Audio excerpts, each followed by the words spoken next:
বড় আপা হাসতে হাসতে বলল, কেবল তো শুরু। তোকে আমি শান্তি দেব না, তোর সকল সুখের উৎস আমি নষ্ট করে দেব। আমি বেঁচে থাকতে তুই কখনো সুখের মুখ দেখবি না। কথাগুলো বলেই বড় আপা চলে গেল। আর আমি চিৎকার করে কাঁদতে লাগলাম। ছোট থেকেই বড় আপা কোনো এক অজানা কারণে আমার পছন্দ করতো না। আমার খেলনা ভেঙে ফেলতো, বই খাতা ফেলে দিত, কখনো কখনো মা বাসায় না থাকলে প্রচুর মারতো। আর ভয় দেখাতো মা বাসায় এলে কিছু যেন না বলি, বলে আরো মারবে। আমিও ভয়ে কিছু বলতাম না। এভাবেই চলছিল দিনগুলো। বয়স হওয়ার পরেও বড় আপা বিয়ে করতে চাইতো না, বলতো আমাকে আগে বিয়ে দেওয়ার জন্যে। বড় আপার জেদের কাছে হার মেনে বাবা মাও আগে আমার বিয়ে দিল। ইউনিভার্সিটিতে পড়ার সময় আমার সাইফুলের সাথে প্রেম হয়। সাইফুল আমার থেকে 5 বছরের বড় ছিল। ওর পড়াশোনা শেষ, চাকরি করছে। আমার পড়ালেখা শেষে আমরা বিয়ে করার সিদ্ধান্ত নিয়েছিলাম। বাবা মাও আমার পছন্দের মূল্য দিয়ে সাইফুলের সাথেই আমার বিয়ে দেন। আমাদের দিন ভালোই চলছিল, কিন্তু হঠাৎই সাইফুলের আচরণে অস্বাভাবিক পরিবর্তন দেখছিলাম আমি। ও আমাকে আগের মতো ভালোবাসতো না, আর একদিন তো কিছু না বলে ডিভোর্সই দিয়ে দিল।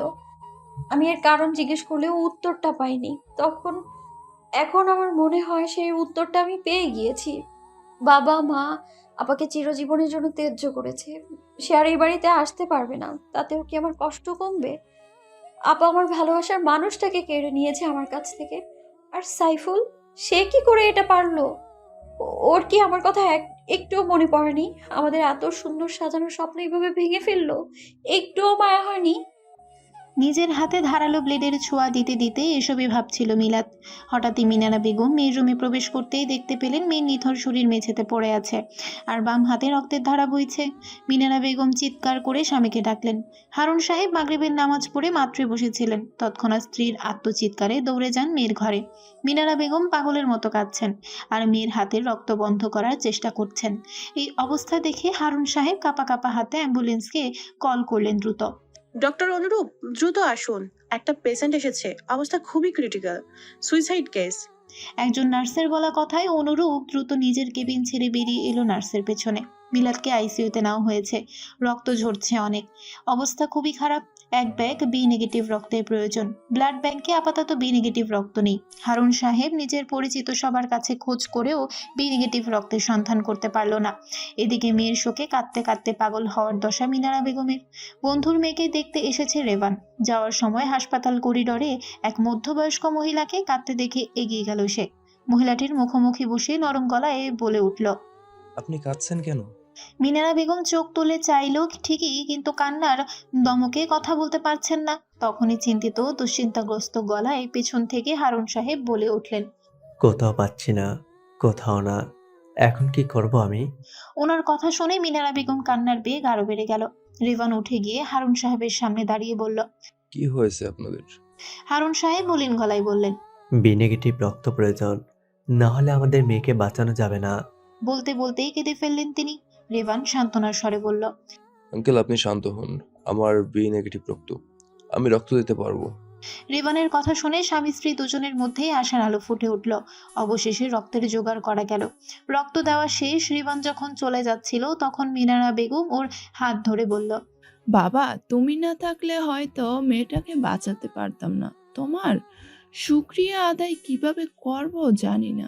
এভাবে বলবেন না আন্টি, মানুষ তো মানুষেরই জন্য। তুমি অনেক ভালো মানুষ বাবা, আমাদের বাসায় এসো একদিন। আসবো আন্টি। তোমার নাম্বারটা দাও। রিভান ওর নাম্বার দিয়ে চলে গেল হাসপাতাল থেকে। মিলাত এখন আউট অফ ডেঞ্জার, যদিও জ্ঞান ফেরেনি এখনো। তবুও ডাক্তার অনুরূপ এখনো বাসায় যাননি। সকালে চেক আপটা করে তবেই যাবে। মায়ের মুখ থেকে মিলাতের কথা শুনে আনন্দ হলো চৈতির। এটাই তো চেয়েছিল সে। তবে মরেনি বলে আফসোস হচ্ছে। অবশ্য এত তাড়াতাড়ি মরলে খেলা জমবে না, তিলে তিলে শেষ করবে ওকে। এসবই ভেবে পৈশাচিক হাসলো চৈতি। এরই মধ্যে কলিং বেল বাজলো। বিরক্ত হলো চৈতি। নিশ্চয়ই সাইফুল এসেছে। এই লোকটাকে একদমই সহ্য হয় না ওর। শুধুমাত্র মিলাতের জীবনটা নরক বানানোর জন্য এই বিয়েটা করেছে সে। দরজা খুলে কড়া ভাষায় কিছু বলবে তার আগেই দেখলো সাইফুলের সাথে আরেকজনকে। ছেলেটাকে দেখেই ভালো লাগলো চৈতির। এত সুন্দর ছেলে সচরাচর কমই দেখা যায়। সাইফুল ছেলেটার পরিচয়ে বলল, ও হচ্ছে রেভান, আমার বন্ধু। একটা কাজে এসেছে চট্টগ্রাম থেকে, এখানে থাকবে কিছুদিন। চৈতি হেসে স্বাগতম জানালো আর মনে মনে পুলকিত হলো। রুমে এসেই চৈতি সাইফুলের গলা জড়িয়ে ধরে আহ্লাদ করতে শুরু করলো। সাইফুলও সায় দিয়ে বলল, কি ব্যাপার ম্যাডাম, আজকে এত খুশি লাগছে কেন? তোকে দেখলেই তো আমার খুশি লাগে। তাই নাকি? চৈতি সাইফুলের গালে ঠোঁট ছুঁয়ে মাথা নাড়ালো। যদিও প্রকৃত খুশির কারণ অবশ্যই এটা নয়, একটু আগে রেভানকে দেখা আর মায়ের কাছে মিলাতের সুইসাইড অ্যাটের খবর শোনাই এই খুশির কারণ। তবে বোকা সাইফুল এসব কিছুই বুঝতে পারলো না। সে ছলনাময়ীর ছলনায় বোধ হয়ে রইল কেবল। মিলাদকে রুটিন চেক আপ করেই বাসায় ফিরেছে অনুরূপ। তবে একটা বিষয়ে খুব খারাপ লাগছে, জ্ঞান ফেরার পরই মেয়েটা উন্মাদের মতো বলছিল, আমি বাঁচতে চাই না, আমাকে বাঁচিয়েছেন কেন? ডক্টর, মেরে ফেলুন আমায়। অনুরূপ বারবার শান্ত করার চেষ্টা করলেও ফল হলো না। পরবর্তীতে ঘুমের ইনজেকশন দিতে হয়েছে। মানসিকভাবে গভীর আঘাত পেয়েছে মেয়েটা। হাসপাতালে প্রায়ই দেখে এরকম রোগী যাদের জীবনের প্রতি কোনো মায়া নেই। গত 2 বছর এসব দেখতে দেখতে গা সওয়া হয়ে গেছে। তবে এই মেয়েটার পরিণতি দেখে কেন যেন ভীষণ খারাপ লাগছে। যদিও অনুরূপ জানে না কেন এই মেয়েটার জীবনে এত দুঃখ।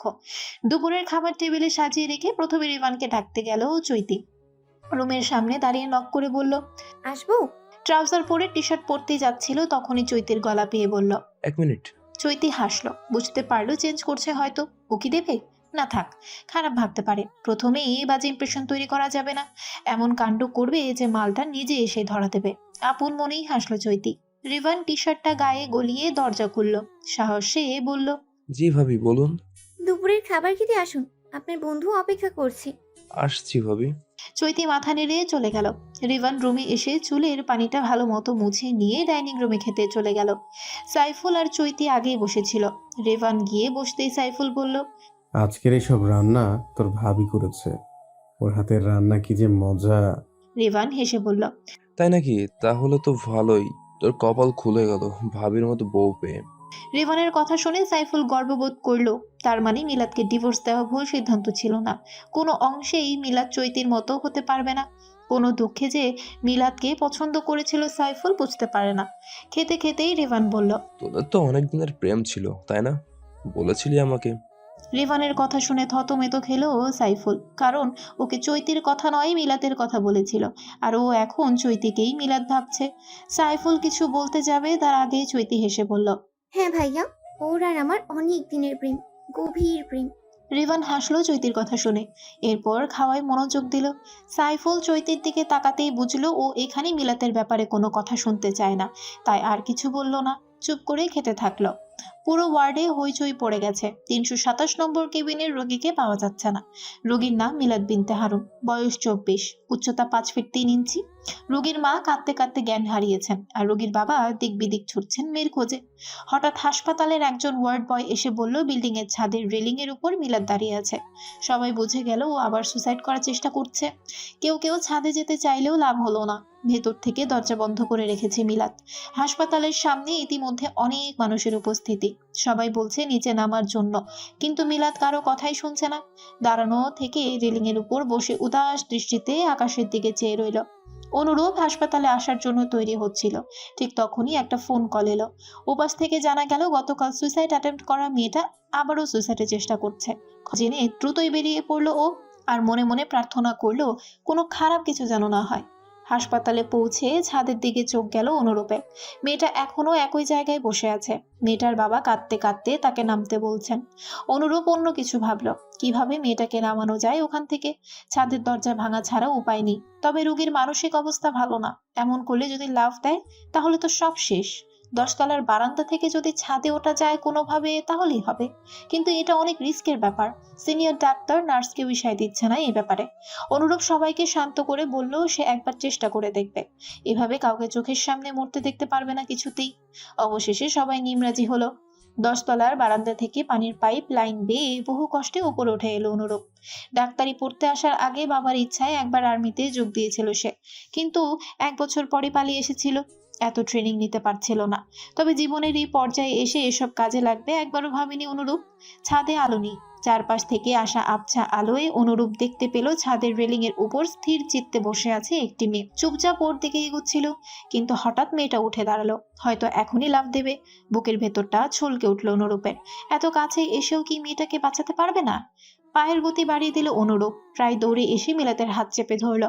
পেছনে ফিরে অনুরূপকে দেখে নিরুত্তাপ গলায় মিলাত বলল, আমায় যেতে দিন ডক্টর, এরকম অভিশপ্ত জীবন আমি চাই না। পাগলামি করবেন না, আসুন আমার সাথে। অনুরূপ জোর দিয়ে বলল। মিলাত কথা বলা বাড়ালো না, অনুরূপের হাত থেকে নিজের হাত ছাড়ানোর চেষ্টা করতে লাগলো। অনুরূপ বুঝলো এভাবে হবে না। আচমকাই মিলাতকে কোলে তুলে নিল সে। ঘটনার আকস্মিকতায় মিলাত খানিক সময়ের জন্য চুপ হয়ে গেল, তবে হুঁশ ফিরতেই ছটফট করতে লাগলো। পাগলামির মাত্রা ক্রমশই বাড়ছে। উম্মাদের মতো নিজের জীবনের বিনাশ চাইছে, তবে নিজে অনড় থেকে ও পরিস্থিতি সামলে নিল অনুরূপ। ছাদ থেকে বের হয়ে নিচে নিয়ে এলো মিলাতকে। ওকে অক্ষত অবস্থায় উদ্ধার করা গেছে বলেই সবাই হাঁপ ছেড়ে বাঁচল। মেয়েকে বাঁচানোর জন্য মিলাতের বাবা মা অনুরূপের প্রতি ভীষণ কৃতজ্ঞ। মিলাদকে আবারও ঘুমের ইঞ্জেকশন দেওয়া হলো, আর ওর বাবা মায়ের সাথে কথা বলে সিদ্ধান্ত নেওয়া হলো শারীরিকভাবে সুস্থ হয়ে গেলে মিলাদকে মানসিক হাসপাতালে প্রেরণ করা হবে। দুপুরের খাওয়া শেষে রিভান নিজের ঘরে গেল একটু বিশ্রাম নেবে বলে। বিকালে বা সন্ধ্যার দিকে সাইফুল সহ পুরনো বন্ধুদের সাথে জমিয়ে আড্ডা দেবে অনেকদিন পর। বন্ধুদের মধ্যে সিংহভাগই বিয়ে করে সংসারী হয়ে গেছে, তাই আগের মতো এখন আর দেখা সাক্ষাৎ আড্ডা কোনোটাই হয় না। তবে জীবনে কঠিন একটা ছ্যাঁকা খাওয়ার পর এখন আর বিয়ের প্রতি মন আসে না ওর, তাই পারিবারিক চাপ থাকার পরও বিয়েতে তেমন একটা আগ্রহ নেই। বিছানার কুম্ভকর্ণের মতো ঘুমাচ্ছে সাইফুল, তাতে অবশ্য ভালোই হলো, নিরিবিলিতে সাজগোজ করা যাচ্ছে। ড্রেসিং টেবিলের সামনে বসে গুনগুন করে মেকআপ করছে চৈতি। এই সাজ সাইফুলের জন্য নয়, অবশ্য কোনো দিনও ও সাইফুলের জন্য সাজে না, নিজের জন্য সাজে কেবল। তবে আজ একটা বিশেষ মানুষের জন্য সাজছে। শিফনের নতুন শাড়ি, বাহারি কাচের চুড়ি, নতুন ঝুমকা জোড়া, ভ্রু যুগলের মাঝে কালোটি অনন্য লাগছে ওকে। সাজগোজ শেষে নিজের দিকে মুগ্ধ চোখে একবার চেয়ে রুম থেকে বেরিয়ে এলো ও। রিভানের রুমের সামনে এসে কড়া নেড়ে বলল, আসতে পারি? আধশোয়া হয়ে ফোনে গেম খেলছিল ও। চৈতির গলায় স্বরে শুনে উঠে বসলো, গেম অফ করে বলল, জি ভাবি আসুন। দরজা ঠেলে ঘরে ঢুকলো চৈতি, কৈফত দেওয়ার ভঙ্গিতে বলল, আসলে এই ঘরের বারান্দায় আমার কিছু প্রিয় ফুল গাছ আছে, ওগুলো দিয়ে পানি দিতে এসেছি। জি নিশ্চয়ই। রেবান সৌজন্যসূচক উত্তর দিয়ে আবারও গেম খেলায় মনোযোগ দিল। চৈতি ওর দিকে তাকিয়ে বারান্দায় আসলো। যতটা খুশি মন নিয়ে এসেছিল এখন ততটাই রাগ হচ্ছে। এই রূপে সকল পুরুষ দেওয়ানা হয়, প্রশংসায় পঞ্চমুখ হয়, কিন্তু এই পুরুষটি একবারের বেশি তাকালোই না। ওর চোখে কি সৌন্দর্য ধরা পড়ছে না? প্রচন্ড আত্মসম্মানে লাগলো চৈতির। এই পুরুষটিকে যে কোনো উপায়ে নিজের করেই ছাড়বে ও। বারান্দায় দাঁড়িয়ে এসবই ভাবছিল চৈতি। হঠাৎই সাইফুলের গলার আওয়াজ পেয়ে গাছে পানি না দিয়ে দ্রুত বেরিয়ে আসলো। যদিও গাছে পানি দেওয়াটা উদ্দেশ্য ছিল না, আর এগুলো মোটেই ওর পছন্দের গাছ না। এগুলো তো মিলাতের পছন্দের ছিল, ভেবেছিল ফেলে দেবে, কিন্তু এভাবে কাজে আসবে ভাবেনি। থাক, যতদিন জীবন আছে ততদিন জন্য একটা বাহানা হয়ে ছলনাময়ী রূপে আরো একবার মজিল বোকা পুরুষ। ঠোঁটের কোণে এক টুকরো অহং মিশ্রিত হাসিও ঝুলিয়ে চৈতি মনে মনে বলল, দেখ মিলাদ, তোর স্বপ্নের পুরুষ যে তোকে ছাড়া কিচ্ছু বুঝতো না, সে প্রতিদিন আমার রূপে পাগল হয়। তুই হেরে গিয়েছিস, এভাবেই তোকে সব জায়গায় হারাবো আমি। তো সব কিছু এভাবে ছিনিয়ে নেব। প্রচন্ড কষ্টে তুই যখন নিথর হয়ে পড়ে রইব, তখন আমি শান্তি পাবো। সাইফুলের কোলে বসে এসবই ভাবছিল চৈতি। অপরদিকে স্বামীর মিষ্টি মিষ্টি ভালোবাসার কথা কিছুই কানে ঢুকছে না ওর। বিকেলে ড্রয়িং রুমের আড্ডায় গরুর দুধের ঘন চা আর নিমকি বানানো হলো। চৈতি ভেবেছিল রিভানের কাছে থেকে প্রশংসা পাবে, কিন্তু রিভ আস্থা ছুঁয়েও দেখলো না, কারণ সে অতিরিক্ত ভাজা পোড়া তেল মিষ্টি জাতীয় খাবার কম খায়, আর চায়ের ক্ষেত্রে চিনি ছাড়া রং চা আর গ্রিন টি। এসব শুনে চৈতির প্রচন্ড মন খারাপ হলো। এত আগ্রহ নিয়ে যার জন্য বানালো সে খেলোই না। অপরদিকে সাইফুল নিজেরটা তো খেলোই, সাথে রিভানের ভাগেরটুকু খেয়ে তৃপ্তির ঢেকুর তুলে নিত্যদিনের মতো স্ত্রীর প্রশংসায় মাতল। রাত 8টার রুটিন চেক আপে আসলো অনুরূপ। মিলাতের এখন জ্ঞান আছে, সে শূন্য দৃষ্টিতে ফ্যানের দিকে চেয়ে আছে একদৃষ্টে। অনুরূপ জিজ্ঞেস করল, কেমন আছেন? কোথাও কোনো সমস্যা হচ্ছে? মিলাত দৃষ্টি ঘুরিয়ে নিল অনুরূপের দিকে, ম্লান হয়ে যাওয়া ধিমি স্বরে বলল, আমাকে বাঁচালেন কেন ডক্টর? কারণ মরে যাওয়া কোনো সমাধান নয়, বেঁচে থেকে জীবনের সমস্যার সমাধান খুঁজতে হয়। কিন্তু আমার তো বাঁচতেই ইচ্ছে করছে না। অনুরূপ চেয়ার টেনে ওর পাশে বসে বলল, আমি জানি না আপনার জীবনে কি ঘটেছে, কিরকম পরিস্থিতিতে আপনি যাচ্ছেন, তবে আমি এতটুকু বুঝতে পারছি আপনি বড় কোনো ধরনের আঘাত পেয়েছেন।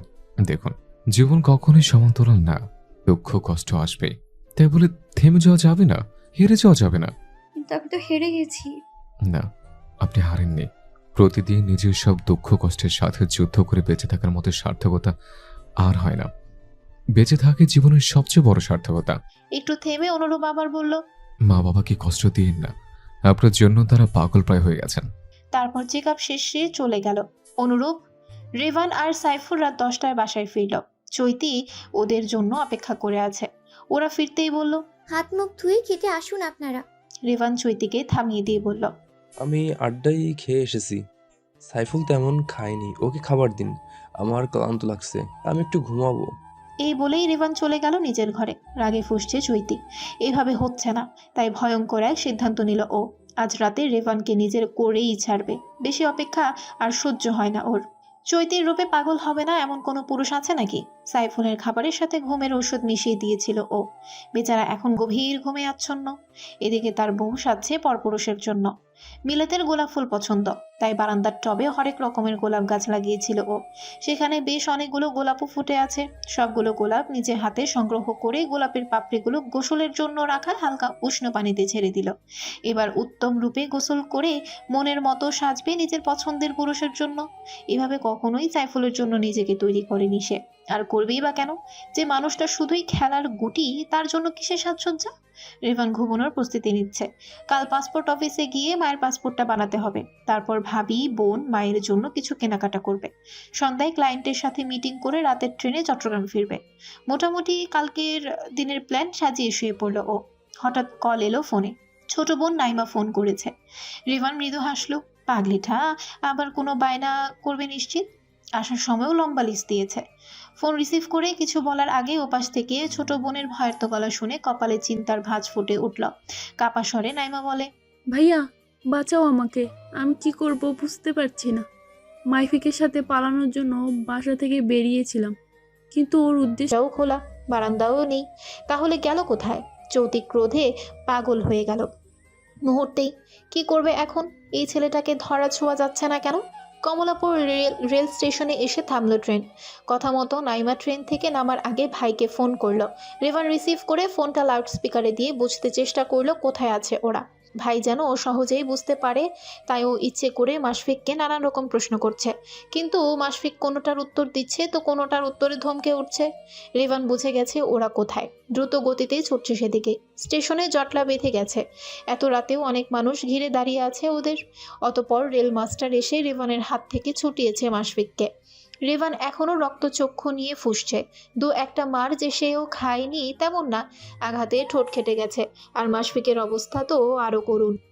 গালে, ঠোঁটে, কপালে, হাতে সব জায়গায় কেটেছে। প্রেমিক আর ভাই দুজনের মারামারি দেখে ভীত নাইমা এক কোনায় দাঁড়িয়ে কাঁদছিল। অতপর অপহরণের অভিযোগে পুলিশের হাতে তুলে দেওয়া হলো মাশফিককে। পুলিশ ওকে নিয়ে চলে যাবার পর নাইমা ভাইয়ের কাছে এসে কাঁদতে কাঁদতে বলল, সরি ভাইয়া, আমার তোমাদের কথা শোনা উচিত ছিল। নিজের অজান্তেই আমি কত বড় ভুল করে ফেলেছি। যাক, শেষ পর্যন্ত ভুল বুঝতে পেরেছিস, এটাই অনেক। বের হয়েছিস কখন? বিকেলে। তাহলে মা বাবা ভাই ভাবি ওরা এখনো ফোন করলো না যে? তনিমার গায়ে হলুদ থেকে বিয়ে পর্যন্ত ওর বাড়ি থাকবো এটা বলেছি, তাই চিন্তা করছে না। ঠিক আছে, বাসায় এসব বলার দরকার নেই। সোজা তানিমাদের বাসায় চলে যাবি। কিন্তু ভাইয়া তুমি আমাকে কিছু বলবে না? কি বলবো?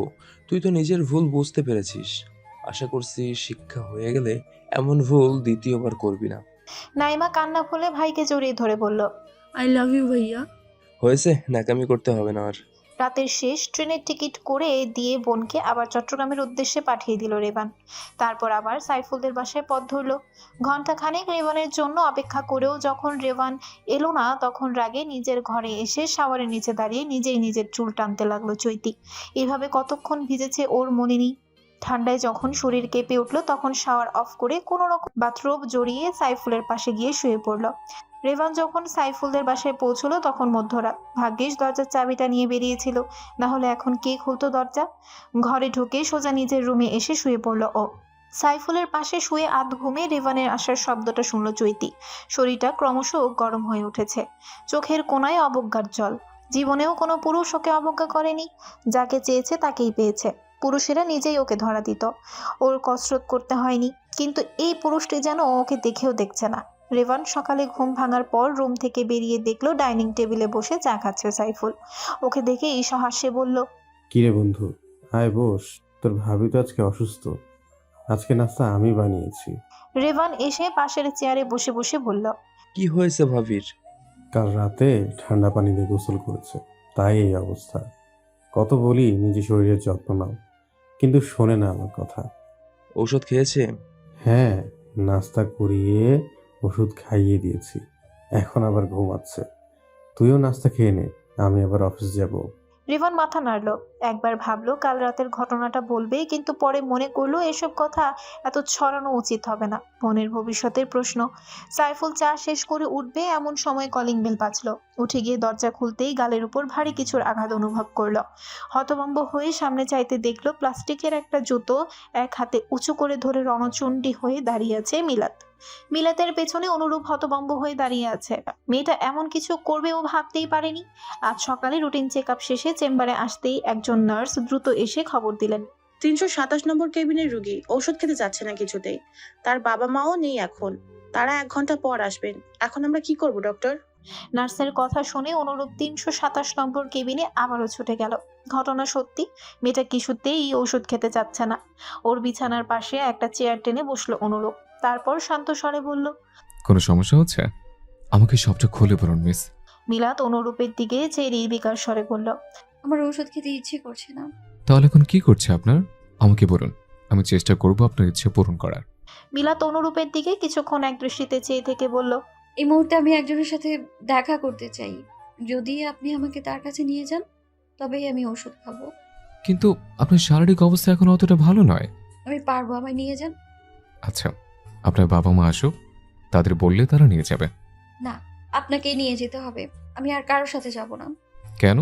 কারণ আমি বাঁচতে চাইনি, কিন্তু আপনি বাঁচিয়েছেন আমায়। তাই আপনাকেই আমার কথা শুনতে হবে। যদি না শোনেন তাহলে আবারও সুইসাইড করতে যাব। আর এবার যদি মরে যাই না, তাহলে দায়ী থাকবেন আপনি। মিলাতের কথা শুনে বিস্ময়ের চূড়ায় পৌঁছে গেল অনুরূপ। আজ পর্যন্ত এমন অভিনব পদ্ধতিতে ব্ল্যাকমেল কেউ করেনি।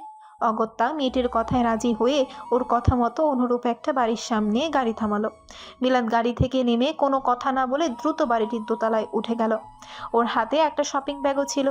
অনুরূপ ধারণা করেছিল হয়তো ওর জন্য গিফট এনেছে, সেটা দিতেই এসেছে। কিন্তু এই মুহূর্তে সামনের দৃশ্যটি দেখার পর ওর মনে হচ্ছে গিফট এমনও হতে পারে, জানা ছিল না। তবে জুতোটা চেনা পরিচিত লাগছে। অনুরূপ মস্তিষ্কে একটু জোর দিতেই বিদ্যুৎ খেলে গেল। এটা তো হাসপাতালের ওয়াশরুমের জুতা। প্রত্যেকটা ওয়ার্ড চেম্বারের ওয়াশরুমে একই রকমের জুতো। আরেক দফা হতভম্ব হলো সে। এদিকে সাইফুল বিস্ফোরিত দৃষ্টিতে চেয়ে আছে মিলাতের দিকে। ওর এখনো বিশ্বাস হচ্ছে না সেই শান্তশিষ্ট মিলাত ওকে জুতো দিয়ে মারলো। যে মেয়েটা কখনো ওর মুখে মুখে কথা বলতো না, সেই মেয়েটা এমনও করতে পারে। সাইফুল কিছু বলবে তার আগেই মিলাত একদলা থুতু নিক্ষেপ করলো ওর মুখে। এবার মাথা গরম হয়ে গেল সাইফুলের। ডান হাত উঁচু করে যেই থাপ্পড় দিতে যাবে, সেই অনুরূপ পিছন থেকে এসে মিলাতকে সরিয়ে ফেলল। মিলাতের আগে ফুঁসতে ফুঁসতে বলল, আমার জীবন নরক বানানোর জন্য তোর এর থেকেও বড় শাস্তি প্রাপ্য ছিল। কিন্তু একটা সময় তোকে ভালোবাসতাম, তাই অল্পই ছেড়ে দিলাম। আপা সরি, তোর বউকে বলিস, তার সাথে হিসাব নিকাশ তোলা রইল। কথাগুলো বলেই মিলাত আর দাঁড়ালো না, হনহনিয়ে সিঁড়ি দিয়ে নেমে যেতে লাগলো। পেছনে অনুরূপ এলো। সাইফুল পকেট থেকে রুমাল বের করে মুখ মুছল। মেজাজ একদম খিচে গেছে।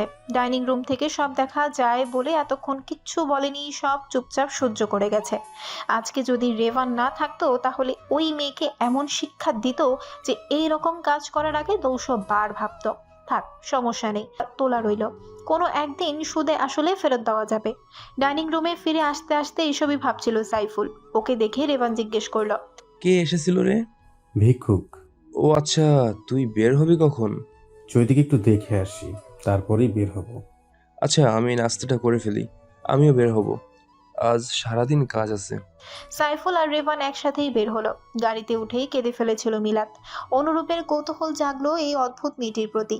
তবুও এই মুহূর্তে কিছুই জিজ্ঞেস করলো না। গাড়ি ঘোরালো হাসপাতালের দিকে। হাসপাতালে পৌঁছে মিলাতকে নিজের কেবিনে পৌঁছে দিয়ে বলল, এবার যেন কোনো বাহানা না শুনে। অলরেডি সকালে ঔষধ লেট করেছেন, বাকি বেলা ওষুধ ঠিক মতো খাওয়া যায়। সেই রণচণ্ডী রূপটা এখন আর নেই মিলাতে।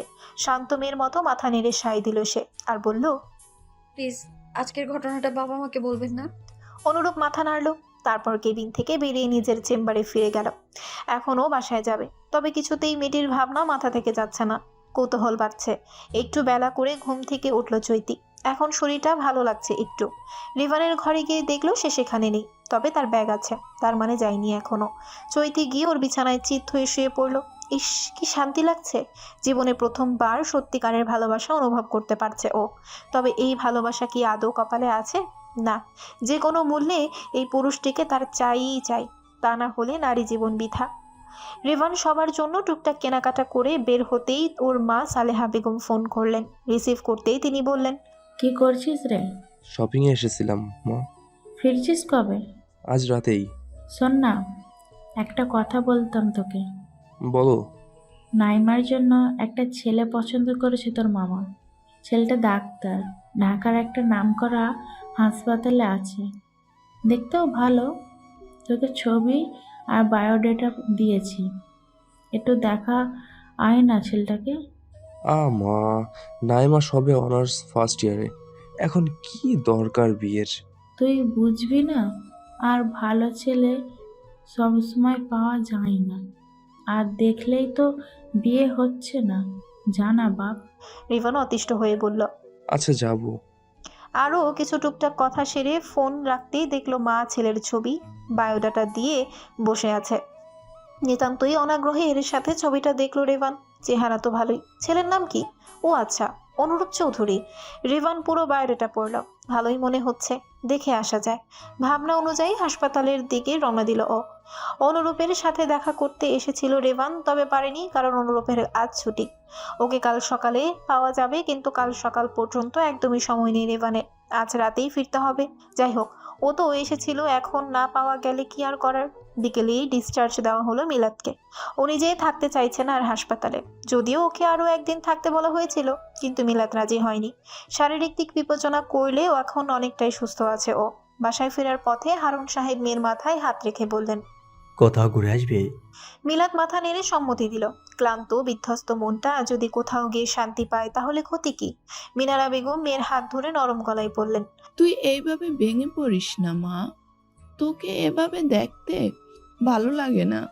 আর কেউ না থাকুক, আমরা তোর পাশে সব সময় আছি। মিলাদ বাবা মায়ের দিকে চেয়ে শান্ত কণ্ঠে বলল, আমায় ক্ষমা করে দিও তোমরা, নিজেও কষ্ট পেয়েছি, তোমাদেরকেও কষ্ট দিয়েছি আমি। হারুন সাহেব মেয়ের মাথা নিজের বুকে নিয়ে মায়ের মাথায় হাত বুলিয়ে দিতে দিতে বললেন, নিজেকে কখনো একা ভাববে না। তোর ফুপির বাসায় যাবে? চট্টগ্রাম হ্যাঁ। যাব। তাহলে কালকে রাতের ট্রেনের টিকিট করে। না বাবা, আজ রাতেই যেতে চাই আমি। কিন্তু মা, আমার তো কাল ছুটি নেই। সমস্যা নেই বাবা, আমি একাই যেতে পারবো। অসম্ভব, এই অবস্থায় তোকে একা ছাড়ার প্রশ্নই আসে না। কিছু হবে না আমার বাবা, আমি ঠিক আছি। একটা দিন অপেক্ষা করলে কি হয়? হারুন সাহেব অসহায় কণ্ঠে বললেন। বাবা, গেলে আজ রাতেই যাব, আর না গেলে যাবই না। মিলাতের কণ্ঠে জেদ। অবশেষে মেয়ের কথায় রাজি হলেন হারুন সাহেব। তবে দুশ্চিন্তাও হচ্ছে, কালকে অফিসে যাওয়াটা জরুরি, তা না হলে ছুটি নিয়ে নিত। এদিকে মেয়েও নাছোড়বান্দা। ক্লায়েন্টের সাথে সুন্দরভাবে মিটিং শেষ করে রেভান সাইফুলের বাসার উদ্দেশ্যে রওনা দিল। নিজের ব্যাগটা নিতে হবে, এরপর রাত 10টার ট্রেন ধরবে। চৈতির মন খারাপ লাগছে ভীষণ। ভালোবাসার মানুষটা চলে যাবে একটু পর, অথচ কিছুই বলা হলো না, করা হলো না। অবাধ্য মনটা শান্ত হচ্ছে না কিছুতেই। মন চাইছে সবকিছু ছেড়ে ছুড়ে ওর সাথেই চলে যেতে। একটা মানুষ কিভাবে এত অল্প সময়ের মধ্যে হৃদয়ের এতখানি জায়গা দখল করতে পারে? রেভান যখন চলে যাচ্ছিল, চৈতি তখন ইচ্ছে করছিল দৌড়ে গিয়ে জড়িয়ে ধরতে। আবার কবে দেখা হবে? হারুন সাহেব আর মিনারা বেগম দুজনেই স্টেশনে এলেন মেয়েকে এগিয়ে দিতে। যেতে যেতে কত রকমের উপদেশ আদেশ করলেন, তার হিসেব নেই। মিলাতো লক্ষ্মীমের মতো সব শুনল আর মাথা নেড়ে পালন করার সম্মতি জানালো। ট্রেন এসে পড়েছে, যাত্রীরা সবাই যে যার মতো উঠছে। হারুন সাহেব মিলাদকে ওর সিটে বসিয়ে দেবার জন্য নিজেও বগিতে এলেন মেয়ের সাথে। মিলাদ নিজের সিটে বসে বাবাকে বলল, বাবা এবার তুমি যাও, চিন্তা করো না, আমি ফোন করব তোমায়। আচ্ছা, তোর কিছু লাগবে? ওহ বাবা, চকলেট, চিপস, বিস্কিট, জুস, আচার আর হাবি জাবি কিনে দেওয়ার পরেও জিজ্ঞেস করছে আরো কিছু লাগবে কি না।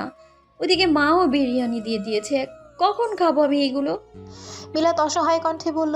হারুন সাহেব হাসলেন, মেয়ের মাথায় হাত বুলিয়ে দিতে দিতে বললেন, আচ্ছা ঠিক আছে, যাচ্ছি আমি। তুই সাবধানে থাকিস, আর কোনো সমস্যা হলে সাথে সাথে আমাকে ফোন করবি। আচ্ছা বাবা। Excuse me. বাবা মেয়ের কথার মাঝেই কেউ পেছন থেকে বলে উঠল কথাটা। হারুন সাহেব ঘুরে মানুষটিকে দেখে খুশি হয়ে গেলেন, হাস্যোজ্জ্বল কণ্ঠে বললেন, আরে বাবা, তুমি? রিভানও চিনতে পারলো, বলল, হ্যাঁ আঙ্কেল, আমি চট্টগ্রাম থাকি, এখানে এসেছিলাম কিছু কাজে। আরে বাহ, তাহলে তো ভালোই। তুমি সেদিন আমাদের যা উপকার করলে সারা জীবন কৃতজ্ঞ থাকবো। আঙ্কেল এভাবে বলবেন না, ওটা আমার দায়িত্ব ছিল। এখন আপনার মেয়ে কেমন আছে? হারুন সাহেব মিলাতের দিকে উদ্দেশ্য করে বললেন, এই যে আমার মেয়ে। রেভান এতক্ষণে খেয়াল করলো মিলাদকে, আর মিলাদ সেই শুরু থেকেই বাবা আর এই আগন্তুক লোকটার কথা শুনছিল। হারুন সাহেব রেভানের হাত ধরে বললেন, বাবা, সেদিনের মতো আজ একটা উপকার করবে? জি আঙ্কেল, বলুন। মেয়েটার খেয়াল রেখো। ছুটি না পাওয়ার কারণে ওর সাথে যেতে পারছি না। ওর মা আর আমি দুজনই বেশ চিন্তিত। আচ্ছা আঙ্কেল, আপনি চিন্তা করবেন না, আমি আছি। ধন্যবাদ বাবা। হারুন সাহেব কিছুটা স্বস্তি পেলেন। মেয়েকে আরেক দফা বিদায় দিয়ে তিনি নেমে গেলেন ট্রেন থেকে। কিছুতেই ঘুম আসছে না অনুরূপের। এরকমটা আগে কখনোই হয়নি। বারবারই কেবল ওই মেয়েটার কথাই মনে আসছে। মেয়েটা ঠিক মতো ওষুধ খেয়েছে তো? ধুর, এইসব চিন্তা ও কেন করছে? মনকে নানা রকম প্রবোধ দিয়েও লাভ হলো না। নিজের অজান্তেই হাসপাতালে দায়িত্বরত একজন নার্সকে ফোন করলো অনুরূপ। প্রথম সৌজন্যমূলক আলাপ সেরে পরে বলল, 327 নম্বর রুমের রোগীর কি অবস্থা? আর কোনো সমস্যা হয়েছে পরে? স্যার, বিকেলে ওনারা ডিসচার্জ নিয়েছে, তবে এর আগ পর্যন্ত সব ঠিকই ছিল। অনুরূপ অবাক হলো। ডিসচার্জ নিয়েছে? ওর না ওর একদিন থাকার কথা ছিল, তাহলে হঠাৎ ডিসচার্জ নিল কেন? ট্রেন ছেড়ে দিয়েছে। মিলাত আপন মনে তাকিয়ে আছে জানালার বাইরে। কখন যে লম্বা ঘন চুলের ভারী খোপাটা খুলে গেছে টেরি পেল না। চলন্ত ট্রেনের খোলা জানালা দিয়ে আসা ঠান্ডা বাতাসে চুলগুলো উঠছে। কেউ একজন সেদিকে তাকিয়ে আছে অনিমেষ। মস্তিষ্কে দ্বন্দ্ব চলছে, কি নামে ডাকবে রমণীকে? মায়াবতী নাকি কেশবতী? রাতের নিস্তব্ধতা ভেদ করে ট্রেন চলছে আপন গতিতে। জানালার দিকে তাকিয়ে থাকতে থাকতেই হঠাৎ মিলাতের খেয়াল হলো ওর খোপা খুলে গেছে। অভ্যস্ত হাতে আবারও খোপা করে নিল। তারপর ব্যাগ থেকে ফাল্গুনী মুখোপাধ্যায়ের চিতাবর্ণিমান বইটা বের করলো। কতদিন বই পড়া হয় না, অথচ একটা সময় পাঠ্য বইয়ের ভেতর লুকিয়ে পড়তে গিয়ে কত বকা খেত মায়ের কাছে, তবুও যেন বইয়ের নেশা কাটত না। মায়াবতী আর কেশবতী মিলিয়ে রেভান অদ্ভুত সুন্দর একটা নাম তৈরি করলো, মায়াকেশী। প্রথম দেখায় কাউকে এতটাও ভালো লাগতে পারে রেভান ভাবেইনি। তৃষ্ণা জাগছে কথা বলার, তবে শুরু করবে কিভাবে ভেবেই পাচ্ছে না। কিছুক্ষণ সময় নিয়ে হঠাৎই বলে ফেলল, চা খাবেন? মিলাদ চোখ তুলেও চাইলো না, দৃষ্টি বইয়ের পাতাতেই নিবদ্ধ রেখে বলল, আমি কফি খাই। রেভান আর কি বলবে? কেউ যে এভাবে উপেক্ষা করতে পারে জানা ছিল না। থাক, 3বার চেষ্টা করবে সে, তারপর ঘুমিয়ে পড়বে। সকালে উঠে আবারও 3বার চেষ্টা করবে, হলে হবে, না হলে যেতে যেতে আবারও 3বার। হাল ছাড়া যাবে না। মিলাদ ব্যাগ থেকে খাবার বের করছে, আবার মনে মনে ভাবছে সামনের মানুষটিকে সাধবে কিনা। যদিও সাধা উচিত ভদ্রতার খাতিরে, একবারই সাধবে। আর প্রথমবার সবাই নানাই করে।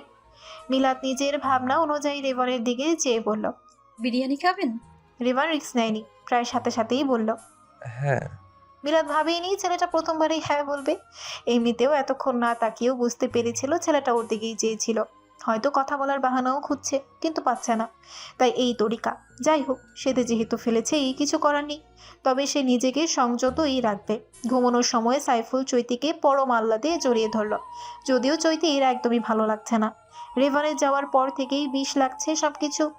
মন চাচ্ছে এই সংসার খেলা শেষ করে সত্যিকারের সংসার শুরু করতে ভালোবাসার মানুষটির সাথে। চৈতির এমন ভাবনার মাঝে সাইফুল ওর গালে চুমু খেয়ে বলল, এই চলো না, বেবি প্ল্যানিং করি। সাইফুলের এমন কথায় চমকে গেল চৈতি, বলল, আমাদের বিয়েই তো হলো কয়েকদিন আগে, এখনই বেবি প্ল্যানিং? তো কি হয়েছে, তাড়াতাড়ি বেবি নিয়ে নেওয়াই ভালো।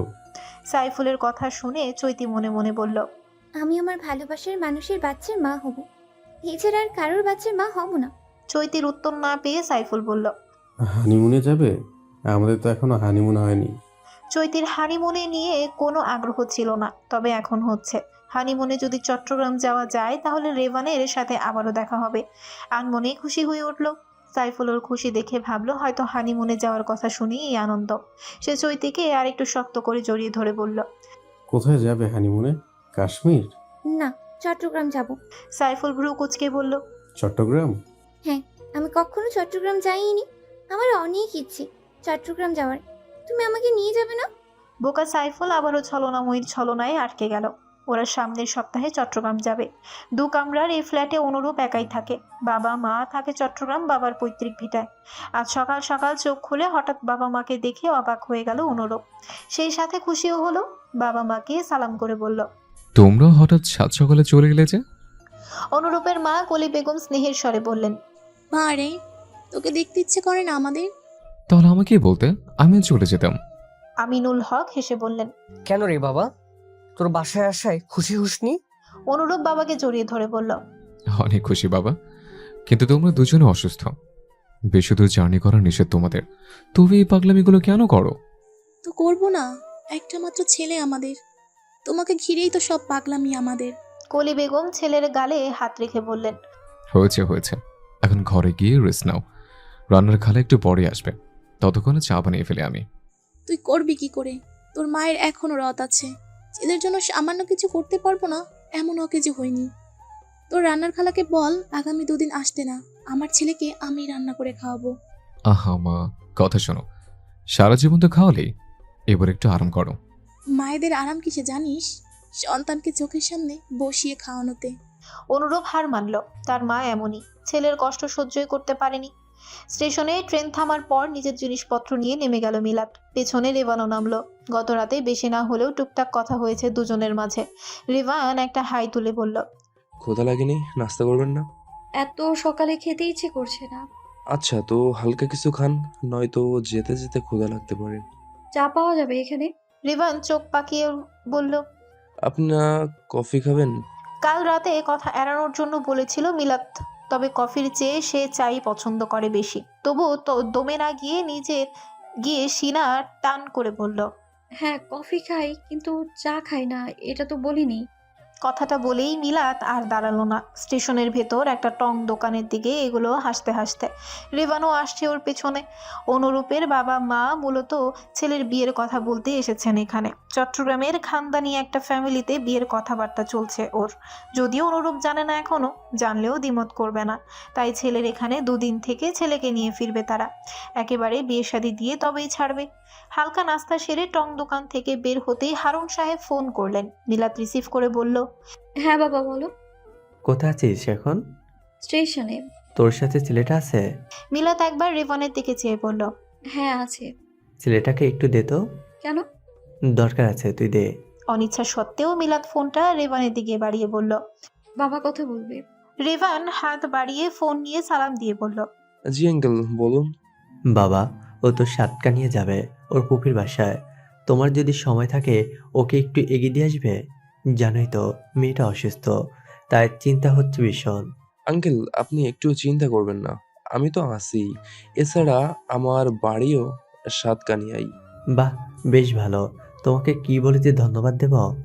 এভাবে বলিয়েন না আঙ্কেল, তবে ধন্যবাদ দিতে হলে চট্টগ্রাম এলে আমাদের বাড়ি আসতে হবে। আচ্ছা বাবা, আসবো।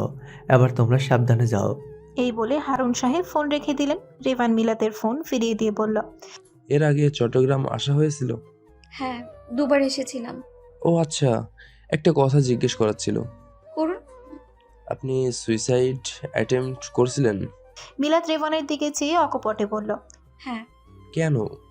সেটা জেনে আপনি কি করবেন? কিছু করব না, তবে কৌতূহল হচ্ছে।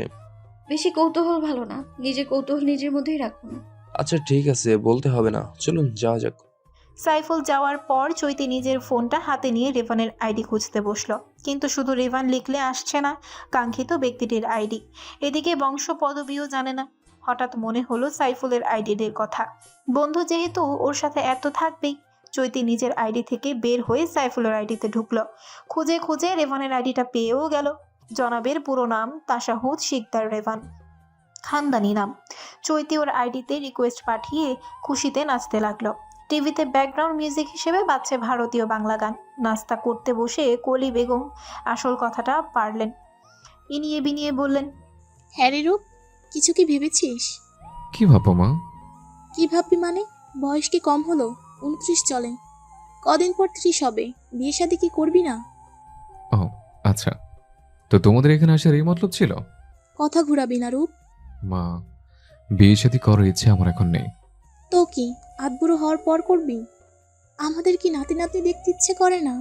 আচ্ছা, আরেক বছর সময় দাও। না, কোনো কথা শুনবো না। একটা মেয়ে দেখেছি তোর জন্য, পুরোপুরি বললেও কম হবে।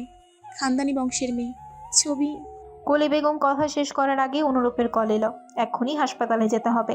তাই কথা শেষ না করেই অ্যাপ্রনটা নিয়ে ছুটল সে। আমিনুল সাহেব আফসোস করে বললেন। এক দণ্ড শান্তি নেই ছেলেটার। তবুও আমার ছেলে মহৎ কাজ করেছে, মানুষের দোয়া পাচ্ছে অপুরন্ত। এসব কয়জনই বা পায়? হ্যাঁ, তা ঠিক বলেছ। মাঝে মধ্যে ছেলেটার জন্য গর্ব হয়। স্বামী স্ত্রী দুজনেই ছেলের প্রশংসায় পঞ্চমুখ। মিলাতের ফুপুর বাসা থেকে রিভানদের বাসার দূরত্ব 10 মিনিটের। রিভান মিলাতকে আগে বাসায় পৌঁছে দিয়ে পরে নিজের বাসার দিকে গেল। মিলাতের ফুপা মারা গেছে বছর 2 আগে। তখন বাবা মায়ের সাথেও এসেছিল, তবে চৈতি আসেনি, ওর মাস্টার্সের পরীক্ষা ছিল বলে। মিলাতের ফুপু রুজিনা বেগম ভাইজিকে দেখে আবেগে জড়িয়ে ধরলেন, তারপর কপালে চুমু খেয়ে বললেন, কত শুকিয়ে গেছিস রে তুই। মিলাত হেসে বলল। তুমিও শুরু করলে মায়ের মতো। রুজিনা বেগম হেসে বললেন, আয় ভেতরে আয়। তোর মা বাবা কেমন আছে? আলহামদুলিল্লাহ ভালো। নিরু কোথায় ফুপু? নিরু তো ভার্সিটির হলে। বলেছি তুই আসার কথা, ফোনের মধ্যেই হই হই করছিল।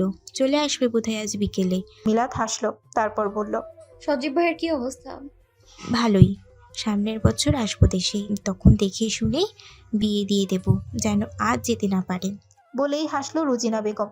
বাসায় ফিরে নাস্তা করে ঘুমিয়ে পড়লো রেভান। আজ আর অফিসে যাবে না, ম্যানেজারকে কল দিয়েছে, সেই সব সামলে নেবে।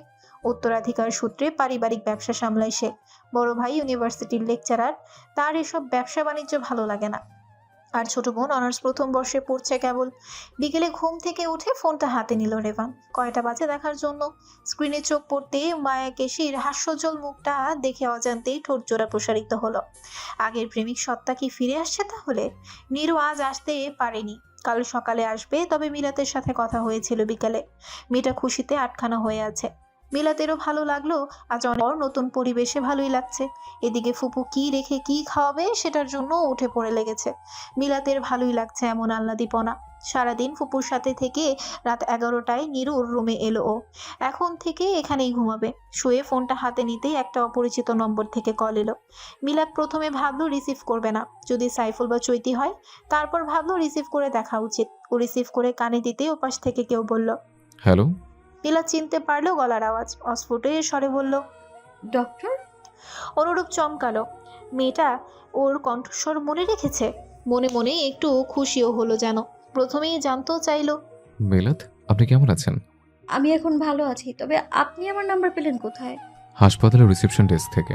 তো হঠাৎ নাম্বার খুঁজে আমায় ফোন করার কারণ কি ডক্টর?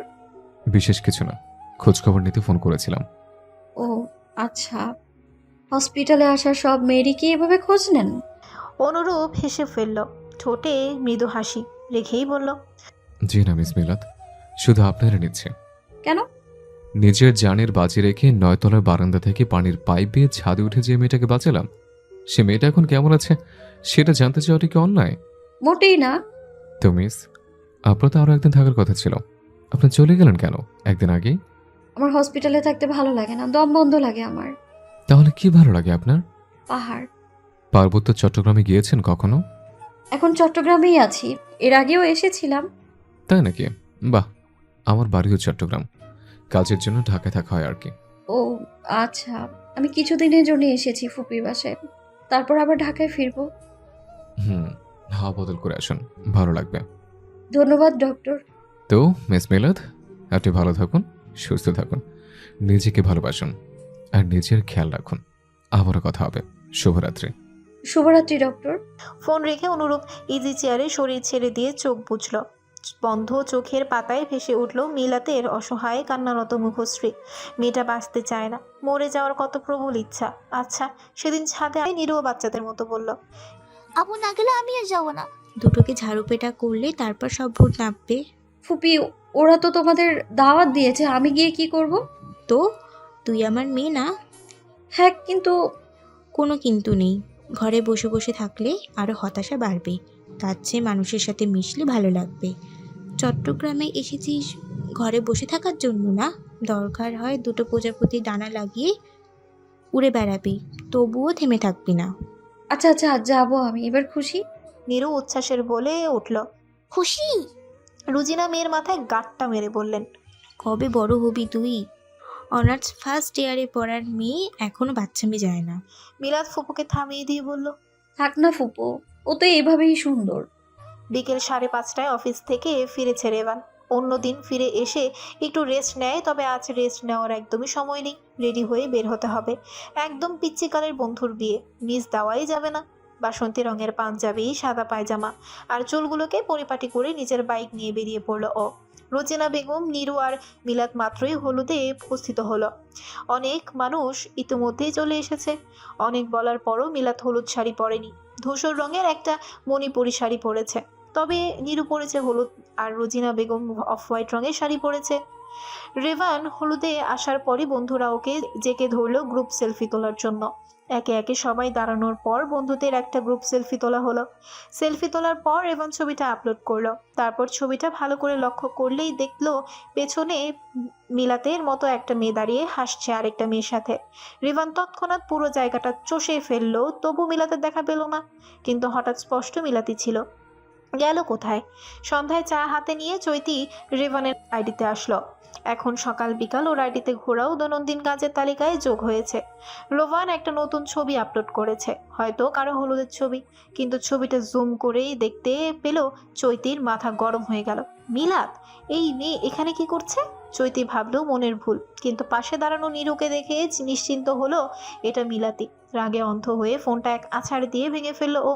তারপর পাগলের মতো চিৎকার করতে করতে বলল, তোকে মরতে হবে। তুই ওর ছবিতে আসার সাহস কি করে পাস? আমি তোকে কঠিন থেকে কঠিন মৃত্যু দেব, তৈরি থাক।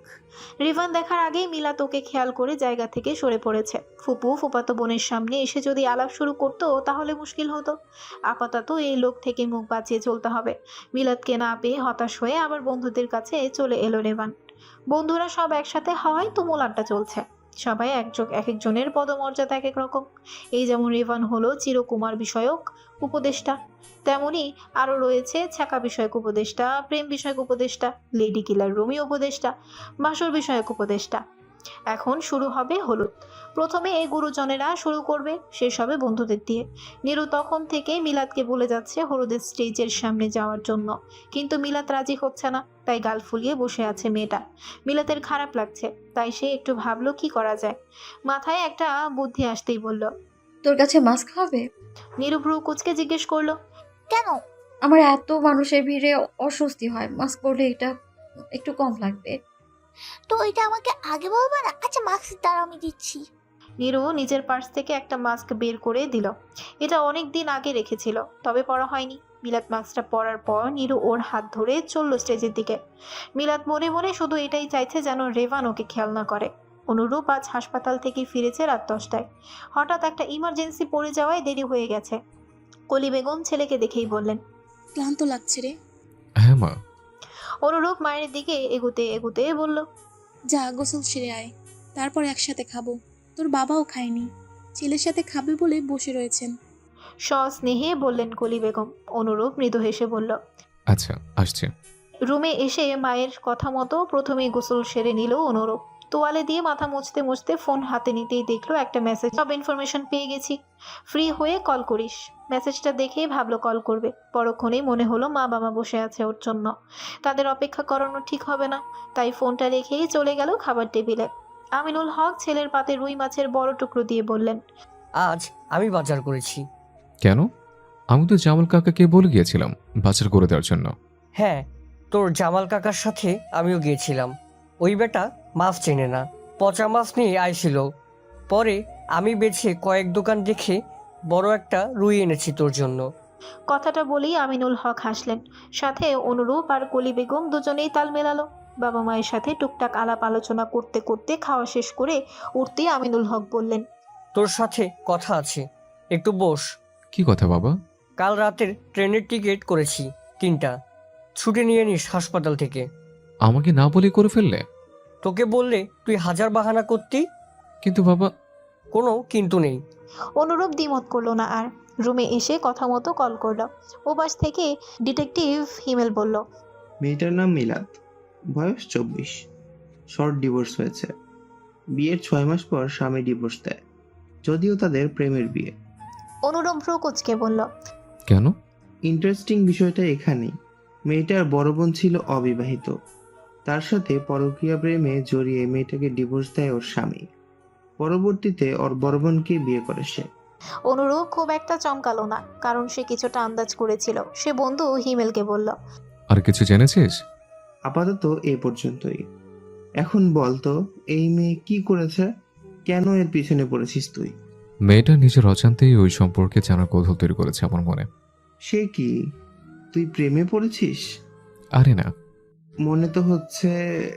তোর তো কত কিছু মনে হয়, সেগুলো ধরতে নেই। বাসায় সবাই কেমন আছে? ভালো, আলহামদুলিল্লাহ। আঙ্কেল আন্টি কেমন আছে? আলহামদুলিল্লাহ। আচ্ছা বন্ধু, রাখছি। আচ্ছা। কথা শেষ করে অনুরূপ ভাবতে বসলো কি এমন কারণে ওর বড় বোন এমনটা করলো। বন্ধুদের মাঝে এখন রিভানের হলুদ লাগানোর পালা। সে স্টেজে উঠে বন্ধুকে হলুদ লাগিয়ে একটু দুষ্টুমি করে যখন স্টেজ থেকে নামবে তখনই মাস্ক পরা মিলাতের দিকে চোখ গেল। কোনো সন্দেহ নেই, সে চোখ দেখেই চিনতে পারলো মিলাতকে। কিন্তু ও মাস্ক পরেছে কেন? কোনো সমস্যা হচ্ছে? রেওয়ান স্টেজ থেকে নেমে ওর দিকে এগিয়ে আসতে নিলেই মিলাত ভয় পেল। যেটার ভয় পাচ্ছিল সেটাই হলো। এখন কি করবে ভাবতে ভাবতে হুট করে একটা লোক এসে রেভানকে জড়িয়ে ধরলো আর উচ্চস্বরে হেসে বলল, আরে রেভান, অনেকদিন পর দেখলাম তোমাকে। কেমন আছো? এই তো আঙ্কেল, ভালো। আপনি? আমিও ভালোই আছি আল্লাহর রহমতে। তা ব্যবসা ভালো চলছে তো? হ্যাঁ আঙ্কেল, আলহামদুলিল্লাহ। লোকটার সাথে কথা বলা শেষ হতেই রেভান মিলাদকে খুঁজলো কিন্তু পেল না। এবারও বুঝতে পারলো মেয়েটা ওর থেকে মুখ বাঁচিয়ে চলছে। রেভান হাসলো, মনে মনে বলল, দ্বিতীয়বার যেহেতু প্রেমে পড়েছি, পূর্ণতা আমি দিয়েই ছাড়বো। আমার মতো বেহায়া, জেদি আর একরোখা প্রেমিক তুমি দেখোনি মায়াকেশী। চৈতি ভাবলো সে সাইফুলকে ডিভোর্স দেবে। আজ আসলেই বলবে ডিভোর্সের কথা। সেই প্রস্তুতি নিয়েই রেখেছিল। কিন্তু যখন সাইফুল এলো ওর জন্য ফুলের তোড়া নিয়ে, তখন সাময়িক খুশি হয়ে কথাটা ভুলে গেল। তবে খাবার টেবিলে বসে যখনই বলবে কথাটা তখনই সাইফুল বলল, চট্টগ্রাম যাবার সব ব্যবস্থা হয়ে গেছে, তুমি গোছগাছ শুরু করো, আমি ছুটি পেয়েছি। কথাগুলো শুনে নিজের কথাটা আর বলল না চৈতি। আগে চট্টগ্রাম যাওয়া যাক, মনের কথাটা রেভানকে জানানো হোক, তারপর সিদ্ধান্ত নেবে। খাওয়ার পর্ব চুকে গেলেই ওরা বেরিয়ে পড়বে বাড়ি যাবার জন্য।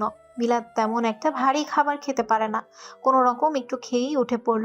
ফুপু নীরোর এখনো খাওয়া হয়নি, তাই ওদের জন্য অপেক্ষা করতে লাগলো।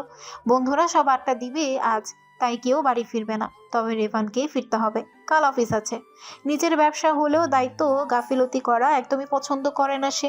তাই বন্ধুদের বুঝিয়ে সুঝিয়ে বেরিয়ে পড়লো বাড়ি যাওয়ার জন্য। কিন্তু হঠাৎ মিলাদকে দেখতে পেয়ে চোখ আটকে গেল। মেয়েটা নিরিবিলি একটা কর্নারে দাঁড়িয়ে ফোন স্ক্রোল করছে। এবার আর সুযোগ হাতছাড়া করলো না, দ্রুত পায়ে এগিয়ে আসলো মিলাদের দিকে। হঠাৎই চোখের সামনে রেভানকে দেখে চমকে গেল মিলাদ। চোখ বড় বড় করে বলল, আপনি? এত অবাক হচ্ছে কেন? সেই সন্ধ্যা থেকে পালিয়ে বেড়াচ্ছিলে, কি ভেবেছিলে দেখবো না? মিলাদ একটু থতমত খেয়ে বলল, কে বলেছে পালিয়ে বেড়াচ্ছিলাম? আপনাকে তো আমি দেখিইনি। তাই নাকি? রেভান হাসলো, ফের প্রশ্ন করলো, আর সাথে কেউ আছে? হ্যাঁ, ফুপু আর ফুপাতো বোন। কোথায় তারা? খেতে বসেছে। তোমার খাওয়া শেষ? হ্যাঁ, আপনি খেয়েছেন? হ্যাঁ, বন্ধুর বিয়ে বলে কথা। শুক্রবার ফ্রি আছো? কেন? দেখা করব। কেন? মন চাইছে।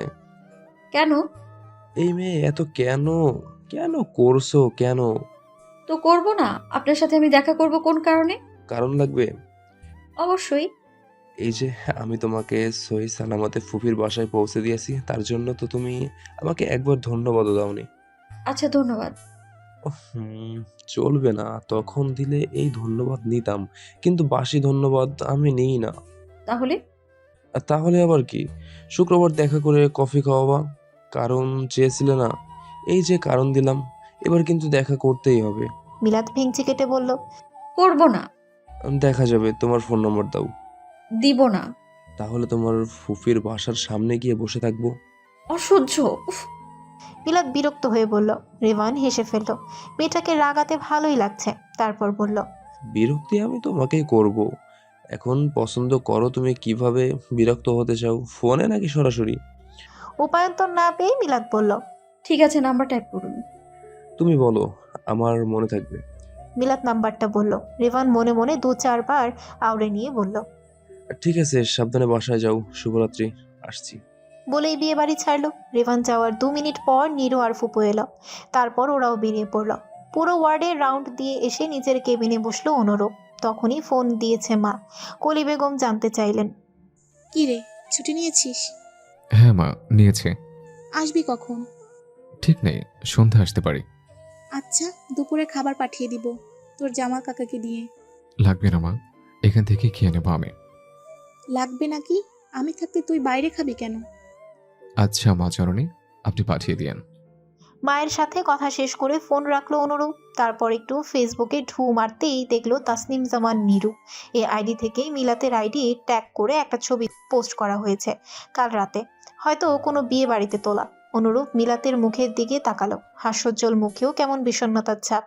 সবাই যেখানে হলুদ শাড়ি পরেছে, মেয়েটা পরেছে ধূসর। জীবন কি এমন রংহীন দূষণ হয়? দু বোনই বেশ বেলা করে ঘুমিয়েছে। রোজিনা বেগম বারবার ডেকেও কাউকে ঘুম থেকে উঠাতে পারেনি। অবশেষে বেলা 12টায় উঠল তারা। রোজিনা বেগম কপট রাগের ভঙ্গিতে বললেন, এই তোদের ওঠার সময়? নীরু হাই তুলে বলল, না, খিদে পেয়েছে। হাত মুখ ধুয়ে ফ্রেশ হয়ে আয়। মিলাত আর নীরু দুজনেই হাত মুখ ধুয়ে টেবিলে এসে বসলো।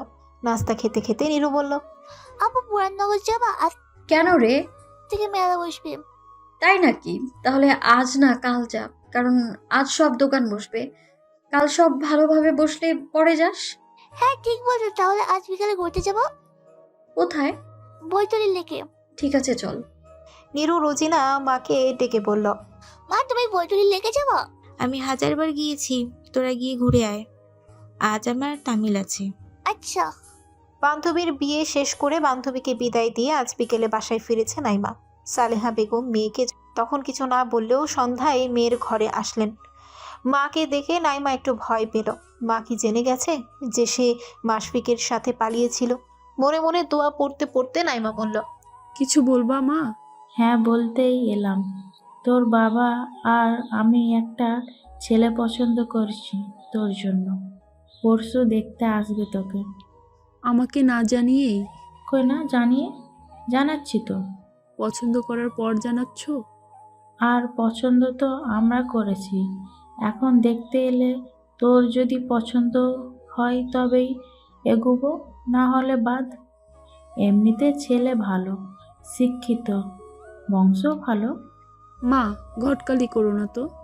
সত্যি বলেছি আমি। আচ্ছা যাও এখন। সালেহা বেগম মেয়েকে আরেকটু বুঝিয়ে চলে গেলেন। নাইমাও হাঁপ ছেড়ে বাঁচল। চৈতি মন মতো শপিং করছে নিজের জন্য। হঠাৎ ছেলেদের ঘড়ির দোকানের সামনে দিয়ে যাওয়ার সময় একটা ঘড়িতেই চোখ আটকাতেই থেমে গেল ও। এই ঘড়িটা রিভানের জন্য নিলে কেমন হয় ভেবেই থেমে থাকেনি সে। রিভানের জন্য ঘড়িটা নিয়েই নিল। ওকে ভালোবাসার কথা বলার সময় এটা দেবে ভাবতেই খুশি হয়ে গেল চৈতি। চট্টগ্রাম পৌঁছে বেশ ভালো লাগছে অনুরূপের। অনেকদিন পর নিজের জেলায় এসেছে। কাজের জন্য তেমন একটা আশা হয় না, আসলেও থাকা হয়নি বেশি। এবারও মাত্র 2 দিনের জন্য এসেছে সে, তাও আবার বাবা মায়ের জোড়াজুড়িতে। আর এই আসার কারণটাও অনুরূপ জানে, তবে মন থেকে এখনই কাউকে আপন করার অনুমতি আসেনি। সকালের নাস্তার পর চা খেতে খেতে রোজিনা বেগম জিজ্ঞেস করলেন,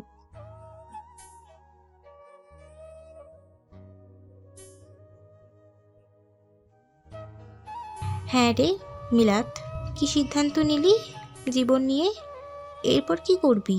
মিলাদ চায়ে চুমুক দিতে দিতে কিছুটা চিন্তিত ভঙ্গিতে বলল, ভাবছি জব করব, পাশাপাশি মাস্টার্সে ভর্তি হব। ভালো সিদ্ধান্ত, নিজেকে গড়ে নে। হ্যাঁ, মা বাবাকে অনেক কষ্ট দিয়েছি, এখন আর তাদের উপর বোঝা হয়ে থাকতে চাই না। সন্তান বাবা মায়ের উপর কখনোই বোঝা হয় না, তবে চিন্তা হয় তারা চলে গেলে তোকে দেখবে কে। সব কিছু টাকা দিয়ে হয় না, জীবনে চলতে গেলে বিশ্বস্ত কাউকে পাশে সবারই প্রয়োজন। মিলাদ তাচ্ছিল্যের হাসি দিল, বিদ্রুপের স্বরে বলল, বিশ্বাস করেছিলাম তো ফুপু, কি হলো বলো? শেষ পর্যন্ত জীবনের মায়া হারিয়ে ফেলেছি। এখন পৃথিবীতে সবচেয়ে বেশি ভয় পাই কাউকে বিশ্বাস করাটাকেই। রোজিনা বেগম বুঝতে পারলেন মেয়েটা আর আগের মতনই। হৃদয়ের গভীরে তৈরি হয়েছে গভীর এক ক্ষত। সে ক্ষত শুকিয়ে যেতে লাগবে বহুদিন, তবে দাগ থেকে যাবে চিরদিন। দুপুরে রোজিনা বেগম মিলাত আর নীরুকে নিয়ে বৌভাতে গেলেন। যদিও দুজনের একজনও যেতে চায়নি, তবুও তার কাছে হেরে যেতেই হচ্ছে। তবে বৌভাত থেকে বেরিয়েই মেলায় যাবার ইচ্ছে দু বোনের। রোজিনা বেগম মেনে নিলেন মেয়েদের আবদার, তবে শর্ত দিলেন সন্ধ্যার আগে বাসায় ফেরার। দুই বোনই বিনা বাক্যে ব্যয়ে শর্ত মেনে নিল। অনেকদিন পর বাড়ি এসে দুপুরে ভাত ঘুম দিল অনুরূপ। বিকেলে ঘুম থেকে উঠে ফ্রেশ হয়ে বাবা মায়ের সাথে টুকটাক আড্ডা দিয়ে বাইরে বের হলো। বন্ধুরা সব যে যার মতো কাজের জন্য বেরিয়ে পড়েছে, তাই একসাথে সবাইকে পাওয়া যায় না। অনুরূপ নিজের মতোই হাঁটতে লাগলো। বিকেলে এই মৃদু মন্দ বাতাস আর অস্তমিত প্রায় সূর্যটা বেশ ভালো লাগছে ওর। অনেকদিন পর নিজেকে বেশ উৎফুল্ল লাগছে। হাঁটতে হাঁটতেই দেখলো অদূরে একটা মেলা বসেছে, অনেকেই ঢুকছে বের হচ্ছে। তবে এর মধ্যে কম বয়সী মেয়ে আর বাচ্চাদের সংখ্যা বেশি। মাঝে মধ্যে কপতিদের জোড়াও দেখা যাচ্ছে। হেঁটে এসে অনুরূপও ঢুকলো মেলায়। সারি সারি দোকান বসেছে একাধারে, বেশিরভাগই মেয়েদের কসমেটিক্স, জুয়েলারি আর জামা কাপড়। আরেক পাশে সাংসারিক জিনিসপত্র যেমন দা, বটি, পিঁড়ি, বেলুন, বাচ্চাদের খেলনার দোকান বসেছে। এছাড়া বিখ্যাত নাগরদোলা, যেটা ছাড়া মেলা অসম্পূর্ণ, সেটাও বসেছে। বিভিন্ন রকমের খাবার যেমন নিমকি, পেঁয়াজু, চিংড়ি মাছের মাথার বড়া, বিভিন্ন রকমের আচার, তেলের পিঠা সহ অনেক কিছু উঠেছে মেলায়। সবগুলো দোকান ঘুরতে ঘুরতে অনুরূপ একটা বাহারি চুড়ির দোকানে গেল। এখান থেকে মায়ের জন্য কিছু চুড়ি নেবে। ছোটবেলা থেকে অনুরূপ দেখে তার মা ভীষণ রকমের চুড়ি প্রেমী। কাচের চুড়ি, রেশমি চুড়ির দোকান দেওয়া যাবে এত চুড়ি রয়েছে কলি বেগমের। তবুও এখনও মেলায় বা শপিংয়ে গেলে চুড়ি দেখলেই ষোড়শী কিশোরীর মতো খুশি হয়ে থাকে। অনুরূপ চুড়ি দেখছিল, হঠাৎ পাশে দুজন রমণীর চঞ্চল উৎফুল্ল গলার আওয়াজ পেয়ে স্বাভাবিকভাবে তাকাতেই পরিচিত মুখ ভেসে উঠল। মিলাদকে এই মুহূর্তে একদমই আশা করেনি অনুরূপ, তবে অজানা একটা ভালো লাগাও টের পাচ্ছে ও। চুড়ি দেখায় ছুতোয় আর চোখে চাইতে লাগলো ওদের দুজনের কর্মকাণ্ড। মাস্ক থাকায় মিলাত ওকে চিনতে পারেনি। মিলাতের পাশের চঞ্চল মেয়েটি বিভিন্ন চুড়ি দেখাচ্ছে ওকে, তবে একটাও পছন্দ হচ্ছে না ওর। শেষ পর্যন্ত চঞ্চল মেয়েটি নিজের জন্য 2 ডজন চুড়ি নিয়ে মিলাতকে নিয়ে সেখান থেকে চলে গেল। নীরু অনেকক্ষণ ধরে চেষ্টা করছে তার প্রিয় আপুটিকে কিছু কিনে দেবার, কিন্তু মিলাতের কিছুই পছন্দ হচ্ছে না। অবশেষে মেলার বাইরে দাঁড়িয়ে এক ব্যক্তি রজনীগন্ধা বিক্রি করছিল। সেখানে গিয়ে নীরু একগুচ্ছ রজনীগন্ধা কিনে মিলাতের হাতে দিল। মিলাতের কাছে সবাই যেন রজনীগন্ধা কতটা প্রিয় তার। তবে এবার রজনীগন্ধা হাতে পেয়ে খুশি হবার বদলে মুখটা মলিন হয়ে গেল ওর। মনে পড়ে গেল পুরনো স্মৃতি। একটা সময় সাইফুল যখন ওর সাথে দেখা করতে আসতো তখন হাতে করে রজনীগন্ধাও নিয়ে আসতো। সেই ভীষণ সুন্দর দিনগুলো এখন তিক্ত অতীত। ফোঁস করে একটা গভীর শ্বাস ফেলে ফুলগুলোর ঘ্রাণ নিতে নিতে নীরুর সাথে মেলা ত্যাগ করলো ও। কিছুটা দূরে দাঁড়িয়ে সবটাই লক্ষ্য করলো অনুরূপ। তারপর ওদের পেছনে পেছনে আসতে শুরু করলো। অনুরূপ জানে না কিসের টানে এমন করছে ও, তবে মেয়েটাকে সামনে দেখে অন্যরকম অনুভূতি হয়। ওরা বাসায় ঢোকার পর অনুরূপ 2 ডজন রঙিন কাচের চুড়ি, একটা গোলাপ দরজার সামনে রেখে চলে গেল। মেলায় যখন ওরা চুড়ি দেখছিল তখন ওই চুড়িগুলো বারবারই দেখছিল মিলাত, তবে ছুঁয়ে দেখেনি। ওরা সেখান থেকে যাবার পরে অনুরূপ চুড়িগুলো কিনে নিয়ে নিয়েছিল, আর গোলাপটা কিনে দিয়েছে জানা নেই, তবে দিতে ইচ্ছে করেছিল। বাসায় ফিরে অনুরূপ জানতে পারলো কালই তার মেয়ে দেখতে যেতে হবে। এই প্রথম বাবা মায়ের কোনো সিদ্ধান্তে বেশ বিরক্ত হলো সে। কাল কিছুতেই সে মেয়ে দেখতে যাবে না মানে মনে স্থির করলো। চৈতি 2 দিন ধরে কেবল লাগেজই গোছাচ্ছে। অবশেষে আজই তারা রওনা দিচ্ছে চট্টগ্রামের উদ্দেশ্যে। প্রিয় মানুষের সাথে দেখা হওয়ার খুশিতে আত্মহারা চৈতি। এবার ওকে নিজের করে পাওয়ার অপেক্ষা। এসব ভাবতে ভাবতে হঠাৎ একটা কথা মাথায় আসতেই চৈতি নিজের জন্য কেনা নতুন ফোনটা নিয়ে ডায়াল করলো মিলাতের নাম্বারে। মিলাত তখন একটা উপন্যাস পড়ছিল। বইয়ে চোখ রেখে রিসিভ করে কানে দিয়ে বলল, হ্যালো। ওপাশ থেকে চৈতি বাঁকা হেসে বলল, কি রে, বেঁচে আছিস তাহলে? মিলাত চমকে গেল, চিনতে পারলো চৈতির গলা। হঠাৎ কষ্টে বুকটা ভারী হয়ে গেল। অতি কষ্টে মুখ দিয়ে বের করলো, কেন ফোন করেছো? শোন, তোকে একটা গুড নিউজ দিই। তোর সাইফুলকে এখন আমার লাগবে না, তুই ওকে নিয়ে যেতে পারিস। আমি এখন নতুন পাখি পেয়েছি। বলেই হাসতে লাগলো চৈতি। প্রচণ্ডে কষ্টে আর সহ্য করতে পারল না মিলাত, শব্দ করে আর্তনাদ করে উঠল। এতে চৈতি যেন আরো বেশি আনন্দ পেল। ঠোঁটের হাসি আর একটু চওড়া করে আবারও কিছু বলতে যাবার আগেই মিলাতের ফোনটা বন্ধ হয়ে গেল। তাই কলও কেটে গেল। চৈতি ভাবলো বেচারি আর নিতে পারছে না, তাই কেটে দিয়েছে। থাক, আজকের জন্য এতটুকুই যথেষ্ট, বাকিটা পরে। রুজিনা নীরু অনেকটা সময় নিয়ে মিলাতের কান্না বন্ধ করতে সক্ষম হলো। রুজিনা তো রাগে ফেটে পড়ল, বলল, চৈতিটা দিন দিন অমানুষ হয়ে যাচ্ছে। প্রথমেই যদি ভাই ভাবি শক্ত হতো তা এত বাড়তো না। মায়ের সাথে তাল মিলিয়ে নীরু ক্ষুব্ধ স্বরে বলল, আপু এবার যদি ওই টাইমটা আপনাকে ফোন করে আমাকে দেবে, নিশ্চিত বসে থাকবে। নীরুর কথায় মিলাত মলিন হাসল, বলল, ও তো তোরও আপু হয়। না হয় না, আমার ডাইনি মেয়ে আর আপু না। নীরু প্রতিবাদী হলো, ছোটবেলা থেকেই কেড়ে নেবার অভ্যাস ওর। ও চায় ওর আশেপাশে যেন কেউ ভালো না থাকে। তবে মজার ব্যাপার কি জানিস মিলাত, ও যাকে ভালোবাসবে তাকে শান্তি দেবে না। রুজিনা বেগম বললেন। এরপর আরো কিছুক্ষণ ফুপু আর ফুপাতো বোনের সাথে রুমে এলো মিলাত। নীরুর শনিবার পরীক্ষা, তাই ও আরো কিছুক্ষণ পরে ঘুমাতে আসবে। মিলাত ওর জন্য অপেক্ষা না করেই শুয়ে পড়ল। কান্নার ফলে মাথা ব্যথা করছে এখন। ঘুমও আসছে না, তাই ফোনটা চার্জ থেকে খুলে অন করতেই দেখলো অপরিচিত নাম্বার থেকে অনেকগুলো কল এসেছে। মিলাদ ভয় পেল, আবারও চৈতি নয় তো। এসব ভাবতে ভাবতে আবারও ফোন এলো। রিসিভ করবে না ভেবে ও রিসিভ করলো ও, তবে আগে কথা বলল না। ওপাশ থেকে গলার স্বর আসার অপেক্ষা করলো, কি যেন মনে করে রেভানও কথা বলল না। একদম পিনপতন নীরবতা। তবে এটা বেশিক্ষণ চলল না, 2 মিনিটে অসহ্য হয়ে বলল। কথা বলছে না কেন? মিলাত এবার মুখ খুলল। আপনি বলছেন না কেন? তুমি বলছো না তাই। আমিও আপনি বলছেন না তাই। আমি যা করব তুমিও তাই করবে। করতে মানা? না, মানা নেই, তবে এসব না করায় ভালো কিছু করো। যেমন? মাঝে মধ্যে আমাকে ফোন করা, দেখা করা, এই তো এসবই। এসব ভালো? ভালো না? আপনি বলুন। ভালোই তো। আচ্ছা, তা কেন? আমি আপনার সাথে কথা বলবো কেন? দেখা করব কেন? কারণ তো একটা আছে অবশ্যই। কি কারণ? কাল তো শুক্রবার, কাল দেখা করার পর বলি। আচ্ছা, কখন দেখা করব? সকাল 10টায়। রেভান একটু ভেবে বলল। আচ্ছা, বের হয়ে বাসার সামনে থেকো। আচ্ছা। ফোন রেখে মিলাদ ভাবলো সে কি বলবে রেভানকে। ইতিমধ্যে রেভানের হাবভাবে বোঝাই যাচ্ছে ছেলেটা কি বলবে। এমনভাবে বলতে হবে যেন ছেলেটা কষ্ট না পায়। শত হোক ছেলেটা তো ওকে বাঁচিয়েছেও। অনুরূপ মেয়ে দেখতে যেতে রাজি না হওয়ায় কলি বেগম গাল ফুলিয়ে রেখেছেন সন্ধ্যা থেকে। স্বামী ছেলে কারোর সাথেই কথা বলছেন না। রাতের খাবার টেবিলে দিয়েই চলে গেছেন, খেতেও বসেননি। এমন অবস্থায় আমিনুল সাহেব অসহায় গলায় বললেন, রাজি হয়ে যা না বাবা, দেখছিস তো কি রাগ তোর মায়ের। এটা ঝড়ের পূর্বাভাস, এখনই থামা, নয়তো সুনামি চলে আসবে।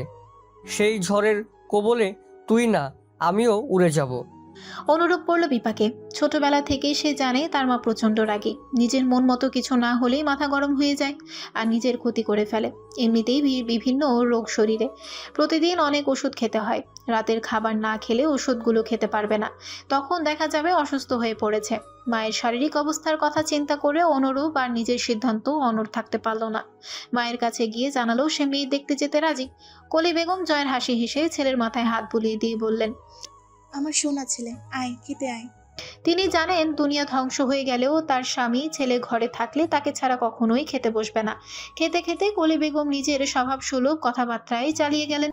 এদিকে বাবা আর ছেলে অনুগত ভৃত্যের মতো বসে শুনতে লাগলো। অ্যালার্মের শব্দে শোয়া থেকে উঠে বসলো রেভান। এখন সকাল 8টা। প্রথমে গোসল করবে, আস্তে ধীরে তৈরি হয়ে তারপর বের হবে। বিছানা ছাড়ার আগে মিলাদকে একটা টেক্সট দিল ও। মিলাদ ঘুম থেকে উঠলো 9:45টায়, তাও রুজিনা বেগমের ডাকে। ওর মনেই ছিল না দেখা করার কথা। ঘুম থেকে উঠে ফোন হাতে নিতেই মনে পড়ে গেল, তবুও কোনো তাড়াহুড়ো দেখা গেল না ওর মধ্যে। ধীরে সুস্থে নাস্তা করে রেডি হতে হতেই ফোন এলো। মিলাদ ফোন রিসিভ করতেই রেভান বলল, কি ব্যাপার, না আসার পায়তারা করছে নাকি? আর 5 মিনিট লাগবে। ঠিক আছে, আসো। ফোন রেখে চুল আঁচড়াতে লাগলো মিলাদ। 5 মিনিট না, কমপক্ষে আরো 15 মিনিট তো লাগবেই। অবশেষে 1.25 ঘন্টা দাঁড় করিয়ে রাখার পর মিলাদের দেখা মিলল। রেভান মুখখানা বেজার করে বলল, তোমার 5 মিনিট যে 45 মিনিট হয় সেটা তো জানতাম না। মিলাদ একটু শব্দ করে হাসলো, বলল, প্র্যাকটিস করুন, ভবিষ্যতে কাজে লাগবে। প্র্যাকটিস করা লাগবে না, সারাদিন অপেক্ষা করারও অভিজ্ঞতা আছে। তাই নাকি?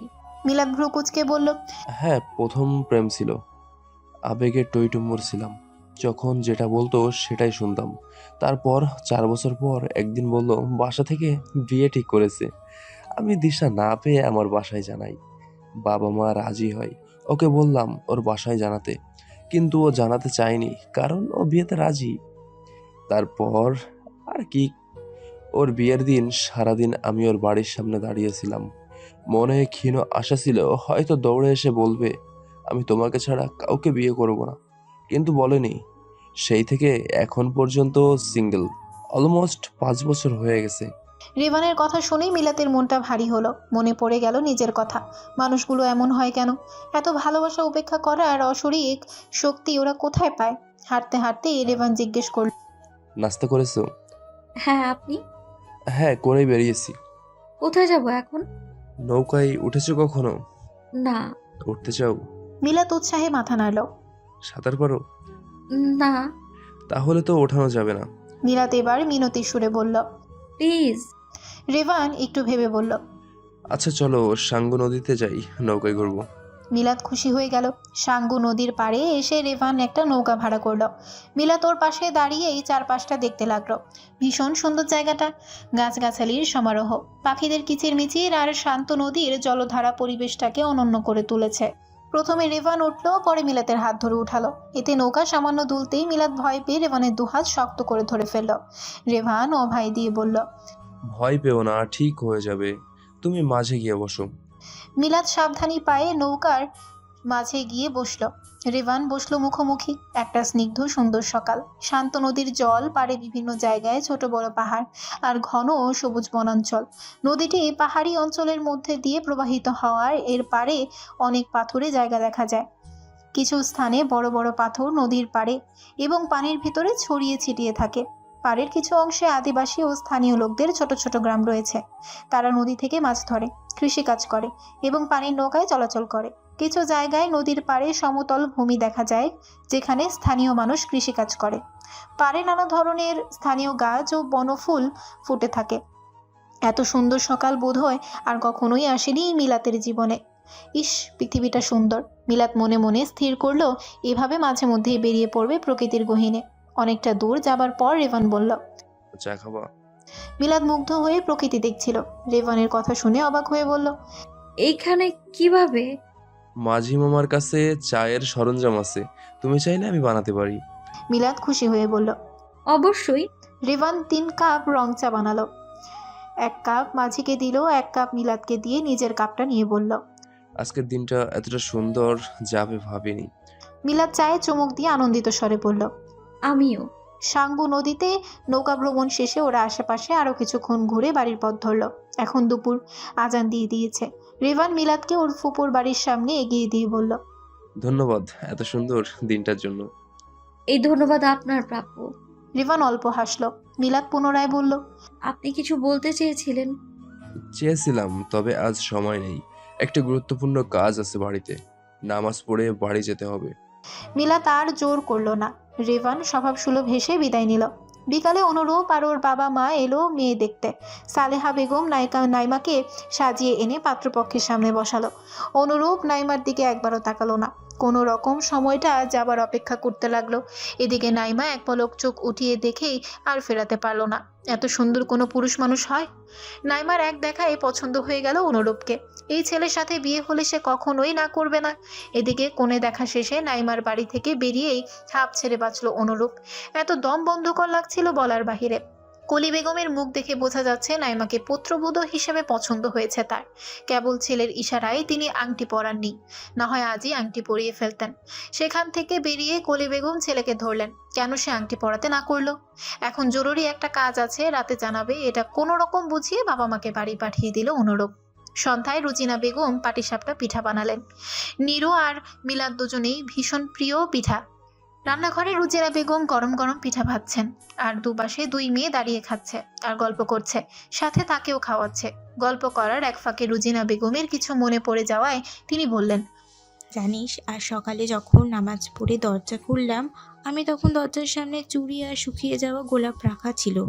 সম্ভবত কাল সন্ধ্যায় তোর ঘরে আসার পর কেউ রেখেছে। রাতে তো আর দরজা খুলিনি, তাই সকালেই দেখতে পেয়েছি। সব শুনে মিলাদ হাসতে হাসতে বলল, তোমার মেয়ের প্রেমিক রেখে গেছে হয়তো। নীরু নাক ফুলিয়ে বলল, একদম মিথ্যা কথা, আমার কোনো প্রেমিক নেই আবু। রুজিনা বেগম মিলাতের কথায় সায় দিয়ে বলল, হ্যাঁ, আসলেই রে মিলাদ, তুই ঠিক বলেছিস। ওর প্রেমিক ছাড়া কে রাখবে এগুলো? নীরু প্রতিবাদ করে বলল, কেন, আবুর প্রেমিকও তো রাখতে পারে। মিলাত নীরুর মাথাটায় গাঁটটা মেরে বলল, আমার প্রেমিক আসবে কোথা থেকে? সবে ডিভোর্স হয়েছে আমার, আর তোদের ওইখানে আমাকে চিনবেই বা কে?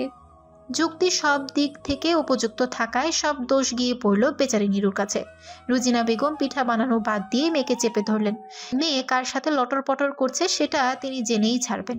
নীরু কাঁদো কাঁদো স্বরে বলল, মা, আমার কেন প্রেমিক নেই সত্যি? তাহলে কি এগুলো আমার প্রেমিক রেখে গেছে? মিলাদ আরেকটা পাটিসাপটা হাতে নিয়ে বলল, তবে ফুপু, তোমার কিন্তু এতটাও বয়স হয়নি। তোমার প্রেমে যদি কেউ পড়ে আমি অবাক হব না। তুমি এখনো কত সুন্দর। রুজিনা বেগম কপট রেখে বললেন, তবে রে, তখন থেকে আমাদের দোষটা পাচ্ছিস তুই? তোকে ছাড়ি কি করে? নীরু এবার উৎসাহ দিল মাকে। মিলাদ বুঝলো এবার তার পালা। এমন খুনসুটিতেই কেটে গেল তাদের তিনজনের সন্ধেটা। বাসায় ফিরে জেরার মুখে পড়ল অনুরূপ কেন তার মেয়ে পছন্দ হয়নি। যতক্ষণ পর্যন্ত না কলি বেগম এটা জানতে পারছেন ততক্ষণ পর্যন্ত তার শান্তি নেই। অনুরূপ বাবা মা দুজনকে সামনে বসিয়ে শান্ত গলায় বলল, বাবা মা, তোমরা সবসময় আমার ভালো চেয়েছো নিঃসন্দেহে, কিন্তু আমি এখনই নতুন একটা সম্পর্কের জন্য প্রস্তুত না।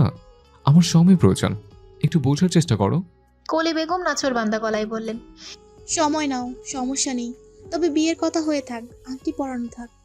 তোমরা দুজন দুজনকে চেনো, জানো, তারপর বিয়ে হোক, সমস্যা নেই তো এতে। মা, একটু বোঝার চেষ্টা করো, একটু সময় তো চেয়েছে। এবার কলি বেগম কঠোর স্বরে বললেন, তোমার কি পছন্দ আছে অনুরূপ? অনুরূপ মায়ের গলায় রাগের আভাস পেল। সে মাথা নিচু করে না বলল।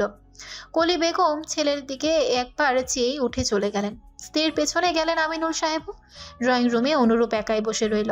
প্রচন্ড অসহায় অনুভূত হলো ওর। আজ সকাল সকালই উঠে পড়েছে মিলাদ। রাতে ঘুম হয়নি ভালো। 1টা বাজে স্বপ্ন দেখেছে শেষ রাতে। তার রেশ এখনো আছে। মনটা কেমন ভার লাগছে। সমুদ্রে যেতে পারলে ভালো লাগতো। তাই নীরুকে ডেকে উঠালো। চোখ ডলতে ডলতে নীরু বলল, কয়টা বাজে? 8টা। লাফিয়ে উঠল নীরু, মাথায় হাত দিয়ে বলল, ও মাই গড, আমার পরীক্ষা 11টা, যেতে লাগবে 2 ঘন্টা। তাহলে উঠো তাড়াতাড়ি, রেডি হও, ফুপু তো কতবার ডেকে গেল, তুই তো উঠিসনি। নিজের উপর বিরক্ত হয়ে বিছানা ছেড়ে ফ্রেশ হতে চলে গেল নীরু। মিলাদ কিছু একটা ভেবে নিজেও রেডি হতে শুরু করলো। নাস্তার টেবিলে বসে রুজিনা বেগম জিজ্ঞেস করলেন, কি রে মিলাদ, কোথায় যাচ্ছিস? ভালো লাগছে না, সমুদ্র দেখতে যাব। পতেঙ্গায় যা। হ্যাঁ, ওখানেই যাব। নীরু মুখটা বেজার করে বলল। আজ পরীক্ষা বলে? মিলাদ সান্ত্বনার স্বরে বলল, তোর এক্সাম শেষ হোক, আমরা সবাই কক্সবাজার যাব। নীরু খুশিতে নেচে উঠল। রুজিনা বেগমও ভালো লাগলো।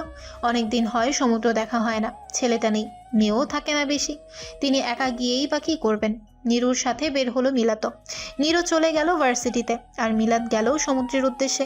অনুরূপ খালি পায়ে হাঁটছিল সমুদ্র সৈকতে। এই পতেঙ্গা সৈকতে চট্টগ্রামে থাকতে অনেকবার আসা হয়েছে। সেগুলো সবই এখন অতীত। গতকাল রাতে একটুও ঘুম হয়নি ওর। মনটা বিক্ষিপ্ত হয়ে আছে। হাঁটতে হাঁটতেই হঠাৎ কিছুটা সামনেই দেখতে পেল মিলাদকে। সমুদ্রের ধারে দাঁড়িয়ে 2 হাত মিলে চোখ বন্ধ করে বাতাসের নির্মলতা গভীরভাবে টেনে নিচ্ছিল সে। তার মুখে ছিল এক প্রশান্তির ছাপ, যেন চারপাশের পৃথিবী থেকে বিচ্ছিন্ন হয়ে নিজের ভেতরের কোনো এক জগতে হারিয়ে গেছে। সমুদ্রের ঢেউয়ের শব্দ আর নরম বাতাস তাকে যেন গভীর কোনো অনুভূতিতে ভাসিয়ে নিয়ে যাচ্ছে। সমুদ্রের বুক ছুঁয়ে আসা এক টুকরো ভালো লাগার বাতাস অনুরূপের মনেও যেন এক ধরনের প্রশান্তি এনে দিল। সে মিলাতের সামনে দাঁড়িয়ে মুগ্ধ চোখে চেয়ে রইল। সমুদ্রের বিশালতা, তার নীল গভীরতা, সবকিছুই যেন ফিকে হয়ে গেল। মিলাতের উপস্থিতির কাছে এখন সমুদ্রের চেয়েও বেশি শান্ত, স্নিগ্ধ আর অপার গভীর লাগছে এই মেয়েটিকে। মিলাতের চোখ বন্ধ করে রাখা মুখটি প্রতি রেখায় যেন এক অদ্ভুত মাধুর্য। অনুরূপ চুপচাপ দাঁড়িয়ে অনুভব করল, কখনো কখনো মানুষই প্রকৃতির চেয়ে বেশি সুন্দর হয়ে ওঠে। চোখ বন্ধ থাকা অবস্থায় হঠাৎই মিলাতের মনে হলো গভীর দৃষ্টিতে কেউ একজন ওর দিকে চেয়ে আছে। নিজের ভাবনা সত্যি কিনা সেটা বোঝার জন্যই মিলাত চোখ খুলল। চোখের সামনে অনাকাঙ্ক্ষিত কাউকে দেখতে পেয়ে চমকে গেল ভীষণ। চোখ বড় বড় করে চমকিত গলায় শোধালো, ডক্টর আপনি? অনুরূপ চমৎকার ভঙ্গিতে হাসলো, বলল, অবাক হয়েছেন? হওয়ার কথা নয় বুঝি, হঠাৎ ঢাকা থেকে কি করে উড়ে চলে এলেন নাকি আপনি? তাই কারোর প্রতি অন্যায় করবেন না কখনো। সৎ থাকবেন, কথা রাখবেন, আর নিজেকে ভালোবাসবেন। অনুরূপের কথাগুলো মিলাতের হৃদয়ে গভীর প্রভাব ফেলল। তার কথাগুলো যেন একটি নতুন আলো হয়ে মিলাতের মনে জ্বলতে শুরু করলো। অতীতের দুঃখগুলো তাকে আর পেছনে টেনে রাখতে পারবে না, এমন প্রতিজ্ঞা করলো মিলাত। সে মনে মনে দৃঢ় সংকল্প করলো যে জীবনের ওই কালো অধ্যায়কে পেছনে ফেলে সামনে এগিয়ে যাবে, নতুন করে সবকিছু শুরু করবে, একটি নতুন স্বপ্নের বীজ বপন করবে এবং সেই স্বপ্ন বাস্তবায়নের পথে দৃঢ় পদক্ষেপে হাঁটবে। চট্টগ্রামে এসে খুশিতে আত্মহারা চৈতি। ওরা উঠেছে সাইফুলের মামাতো ভাইয়ের বাসায়। চট্টগ্রামের 2 নম্বর সেটেই সাইফুলের মামাতো ভাইয়ের বাসা, আর 2 নম্বর গেটে রেভানের অফিস। ওর একটা ভিজিটিং কার্ড চৈতির কাছে আছে। ওর আর তর সইছে না কখন দেখা হবে প্রাণের মানুষটার সাথে। জার্নি করে এসেই সাইফুল ঘুমাচ্ছে কুম্ভকর্ণের মতো। চৈতি একটু রেস্ট নিয়েই উঠে পড়ল। দুপুরের খাবার খেয়ে বান্ধবীর বাসায় যাবে বলে বেরিয়ে পড়লো একাই। এখন রেভানের অফিসে যাবার পালা।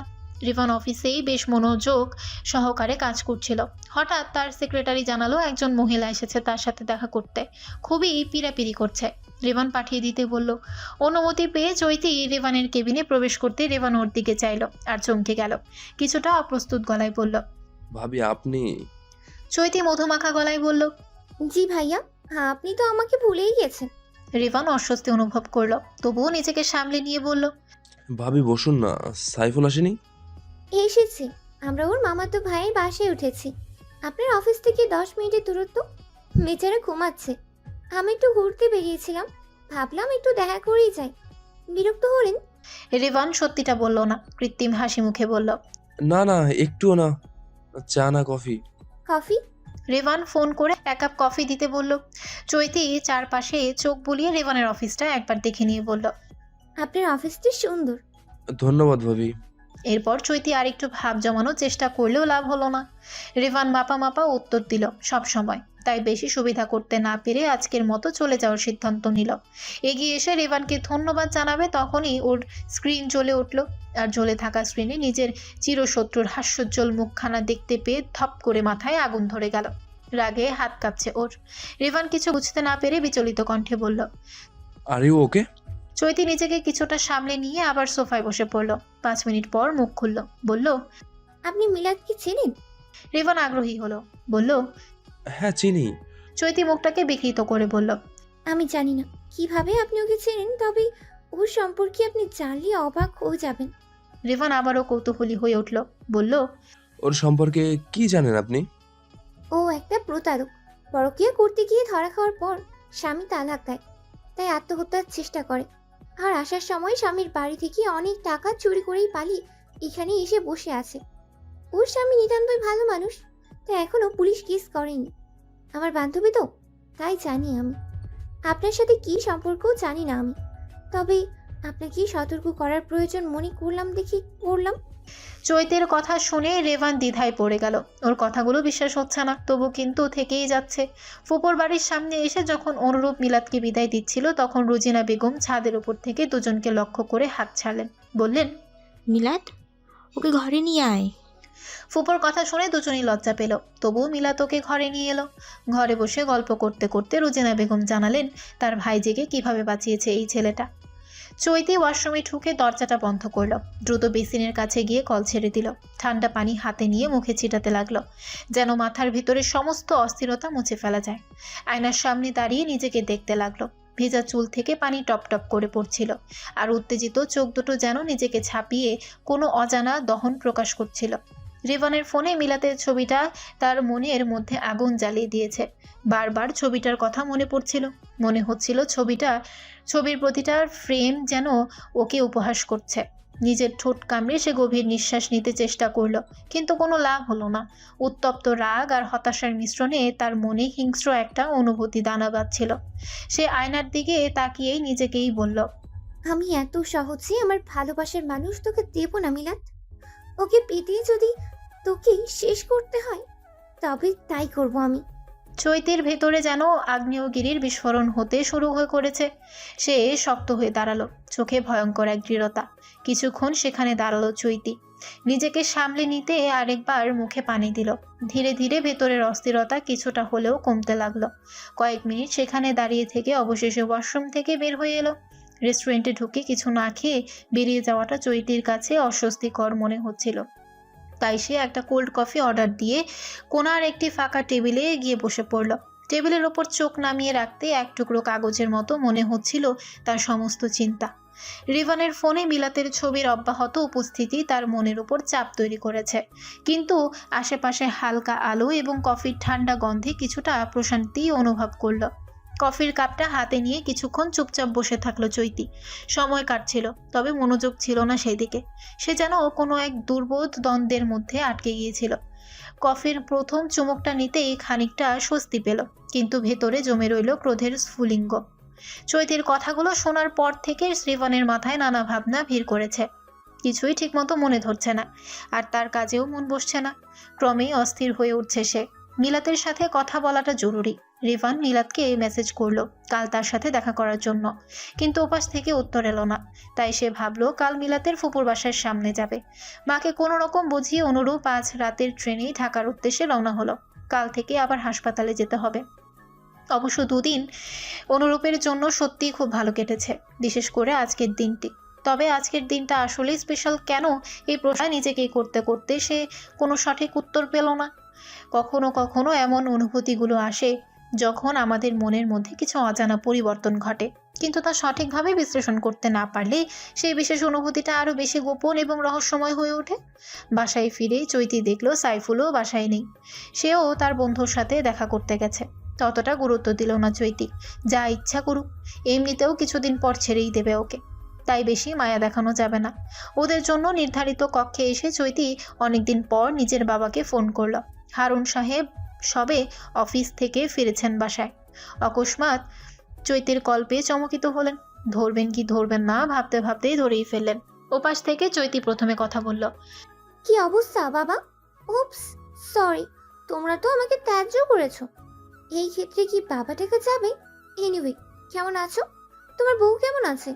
চৈতির কথার ধরন শুনে হারুন সাহেব রেগে গেলেন। রোষপূর্ণ গলায় বললেন, বেয়াদব মেয়ে কোথাকার, এসব কিভাবে কথা বলছো? ভুল কিছু বললাম নাকি? অবশ্য আমি যা করি বলি তাতেই বেয়াদব হই। কি করার, জন্মই দিয়েছো বেয়াদব, বেয়াদবি তো করবই। কি বলার জন্য ফোন করেছো সেটা বলো। তোমার ছোট মেয়ে আবার বার বেড়েছে, আমার পাখি কেড়ে নিতে চায়। অত সহজ? ওকে বলো ওর পাখি আমি মুক্তি করে দেব। আমার পাখির দিকে যেন না তাকায়, তা না হলে কপালে দুঃখ আছে, মনে রেখো। চৈতি এমন সব কথা শুনে হারুন সাহেব রাগে বাকরুদ্ধ হয়ে গেলেন। তার পাশে বসা মিনারা বেগম স্বামী থেকে ফোনটা কেড়ে নিয়ে গমগমে গলায় বললেন, বেশ বার বেড়েছিস তুই, অচিরেই তুই ধ্বংস হবি দেখিস। মায়ের কথা শুনে অট্টহাসি দিল চৈতি। হাসতে হাসতে বলল, ধ্বংস হলে আমি একা হব না, তোমাদের আদরের কন্যাকে নিয়েই ধ্বংস হব। এসব ভয় আমাকে দেখিও না। বলেই চৈতি ফোন রেখে দিল।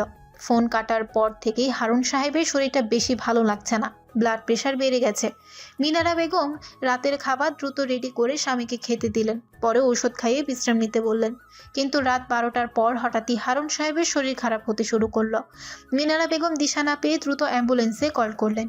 একটু পরই হারুন সাহেবকে হাসপাতালে নেওয়া হলো। রাতেই মায়ের মুখ থেকে বাবার কথা শুনে মিলাত অস্থির হয়ে পড়ল। এখনই রওনা হওয়ার জন্য পাগলামি করলেও রুজিনা বেগম দিলেন না। সিদ্ধান্ত নিলেন কাল সকালে তিনি আর মিলাদ যাবেন। নীরোর পরীক্ষা শেষে একদিন পর ও যাবে।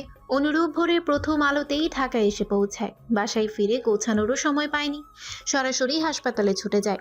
কারণ আগের রাতে মিলাতের ফোন পেয়েছিল সে। ফোনের ওপারে মিলাতের কাপা কণ্ঠে কান্না অনুরূপকে গভীর চিন্তায় ফেলে দেয়। অনেক চেষ্টা করে মিলাতকে শান্ত করার পর জানতে পারে ওর বাবার হঠাৎ শারীরিক অবস্থার অবনতি হয়েছে, তাই দ্রুত হাসপাতালে ভর্তি করা হয়। অনুরূপ ওকে আশ্বস্ত করে বলল সকালেই গিয়ে ওর বাবার অবস্থা জানাবে। আজ অনেক সকালেই অফিসের জন্য বেরিয়ে গেল রেভান। তবে সে আগে অফিসে গেল না। মিলাতের ফুপুর বাড়ির সামনে এসে মিলাতকে ফোন করতেই দেখলো ওর ফোন বন্ধ। কয়েকবার ফোন করার পরও যখন বন্ধ বলছে তখন রেভান ভাবলো বাসায় নক করবে না, নাকি ফিরে যাবে। দোলা চলে ভুগতে ভুগতে রেভান দরজায় টোকা দিয়েই ফেলল। খানিকক্ষণ পর দরজা খুলতেই দেখা গেল এক মিষ্টি চেহারার মেয়ে। চোখে মুখে তখনও ঘুমের ছাপ, বোধ হয় কিছুক্ষণ আগেই ঘুম থেকে উঠেছে। ওর এলোমেলো চুল আর একটু আনমনা ভঙ্গিমা মুহূর্তেই চোখে পড়ল। মেয়েটির চেহারায় এক ধরনের কোমলতা আর মাধুর্যতা মিশেছিল।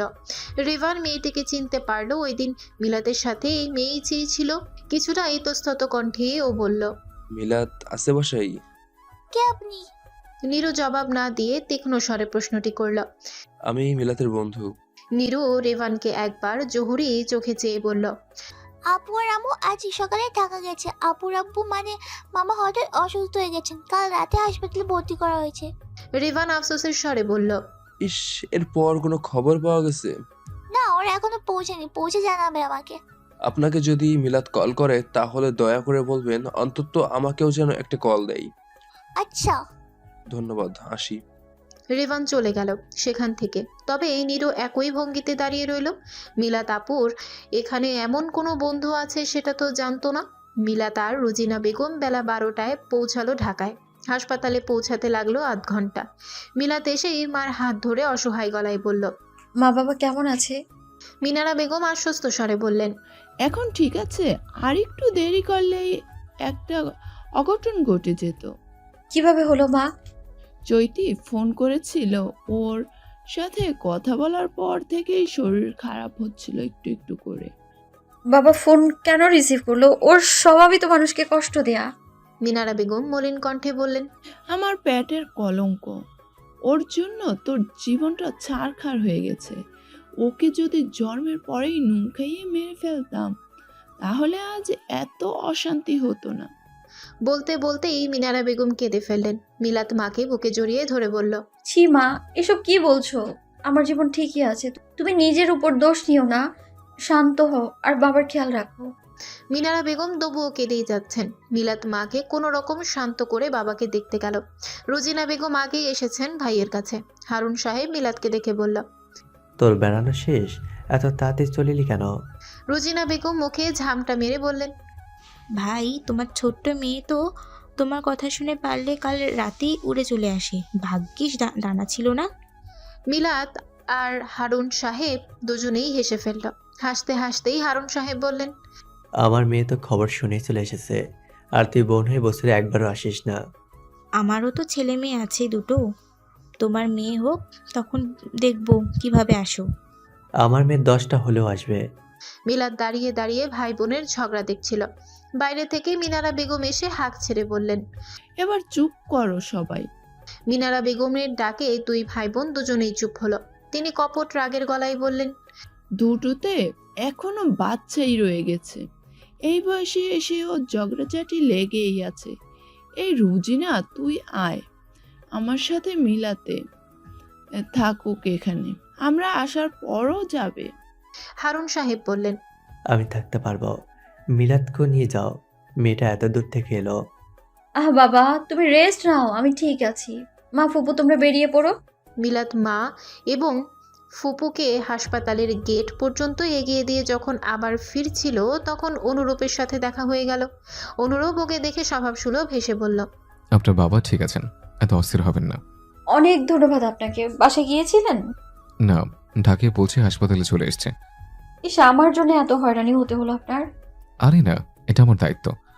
আমি অবশ্য দুপুরে শিফট করতাম, তবে এখন সকালে শিফট করেছে, আর 1 ঘন্টা পরেই চলে যাবো বাসায়।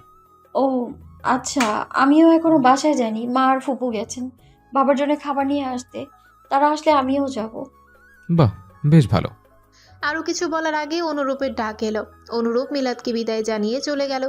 দুপুরের খাবার খাওয়ার শেষে চৈতি আর সাইফুল রুমে এলো। তখন ওরা ঘুরতে বের হবে। তৈরি হতে হতে চৈতি হঠাৎ করেই বলে উঠল, সাইফুল, আমি তোমাকে ডিভোর্স দেব। এমন কথা শুনে সাইফুল মুহূর্তের জন্য বাকরুদ্ধ হলেও পরক্ষণেই হাসতে হাসতে বলল, এত সিরিয়াস ভঙ্গিতে মজা করো যেন সত্যিই বলছো। চৈতি হাসল আর মনে মনে বলল, সঠিক সময়ে বুঝতে কোনটা সিরিয়াস আর কোনটা মজা। নাইমার মন খারাপ হলো। ছেলে পক্ষ না করেছে। আচ্ছা, ও কি দেখতে এতই খারাপ? কেন না করলো কারণটাও বলেনি। যদি কখনো ছেলেটার মুখোমুখি হয় তাহলেও জিজ্ঞেস করবে কেন না করেছিল তাকে। কি কমতি তার? এসব ভাবনার মাঝেই নাইমার মা সালেহা বেগম এসে বললেন, তোর মেজ খালার মেয়ে বিয়ে, কাল ঢাকা যাব আমরা, তৈরি থাকিস। নাইমা হ্যাঁ না কিছুই বলল না, চুপচাপ অন্যদিকে চেয়ে রইল। মিনারা বেগম আর রোজিনা বেগম ঘন্টা খানিকের মধ্যেই ফিরে এলেন। তারা আসতেই মিলাত বের হলো হাসপাতাল থেকে। একই সময়ে অনুরূপও বের হলো। ওকে দেখে অনুরূপ বলল, আরে বাহ, আবার দেখা। মিলাত হাসল। অনুরূপ ফের বলল, চলুন নামিয়ে দিই। যেতে পারবো আমি। আমি জানি, তবুও চলুন, আমার ভালো লাগবে। আচ্ছা চলুন তবে। মিলাত আর না করলো মা। বাসার সামনে এসে গাড়ি থেকে নেমে জানালার সামনে একটু ঝুঁকে কৃতজ্ঞতা স্বরূপ অনুরূপকে বলল, ধন্যবাদ ডক্টর। উত্তরে অনুরূপ হেসে বলল, এবার বাসায় গিয়ে রেস্ট নিন। আপনিও। বাই। বাই মিলাদ। অনুরূপ চলে যাওয়ার পর মিলাত ঘরে ঢুকলো। আর তখনই নীরু ফোন করলো। মিলাত রিসিভ করতেই বলল, মামা কেমন আছেন আপু? আলহামদুলিল্লাহ, এখন ভালো। মাকে তো ফোন দিলাম, একটু আগে ধরলো না। ব্যাগে থাকায় হয়তো আওয়াজ শুনতে পাইনি। আর ফুপু আম্মুর সাথেই আছে, চিন্তা করিস না। আচ্ছা শোনো, তোমাকে একটা কথা বলবো। বল। তোমার সাতখানি আর কোনো বন্ধু আছে? মিলাতের তৎক্ষণাৎ রেভানের কথা মনে পড়ল না, তাই সে না ভেবেই বলে দিল, না তো। ও আচ্ছা। কেন বলতো? না এমনি। কি লুকাচ্ছিস? নীরু ভাবলো মামা অসুস্থ, তার উপর সকালের ঘটনাটা বললে আপু আরও চিন্তা করবে, তাই নীরু ব্যাপারটা এড়িয়ে গেল। আরও 2-4টে কথা বলে ফোন রেখে দেওয়ার পর নীরু ভাবলো লোকটা কে যে মিলাদকে নিজের বন্ধু বলে পরিচয় দিল? কোনো খারাপ লোক নয় তো?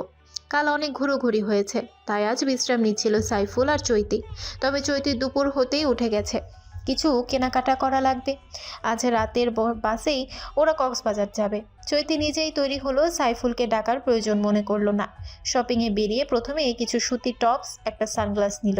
তারপর আরেকটু ঘুরে মেকআপ আইটেম কিনে মল থেকে বেরিয়ে কিছু দূর এগিয়ে রিক্সা নিল। কিছুটা যাওয়ার পরই দেখলো রাস্তার মধ্যে একটা মেয়ে ছেঁড়া জুতো হাতে দাঁড়িয়ে আছে, কিন্তু খালি রিক্সা পাচ্ছে না।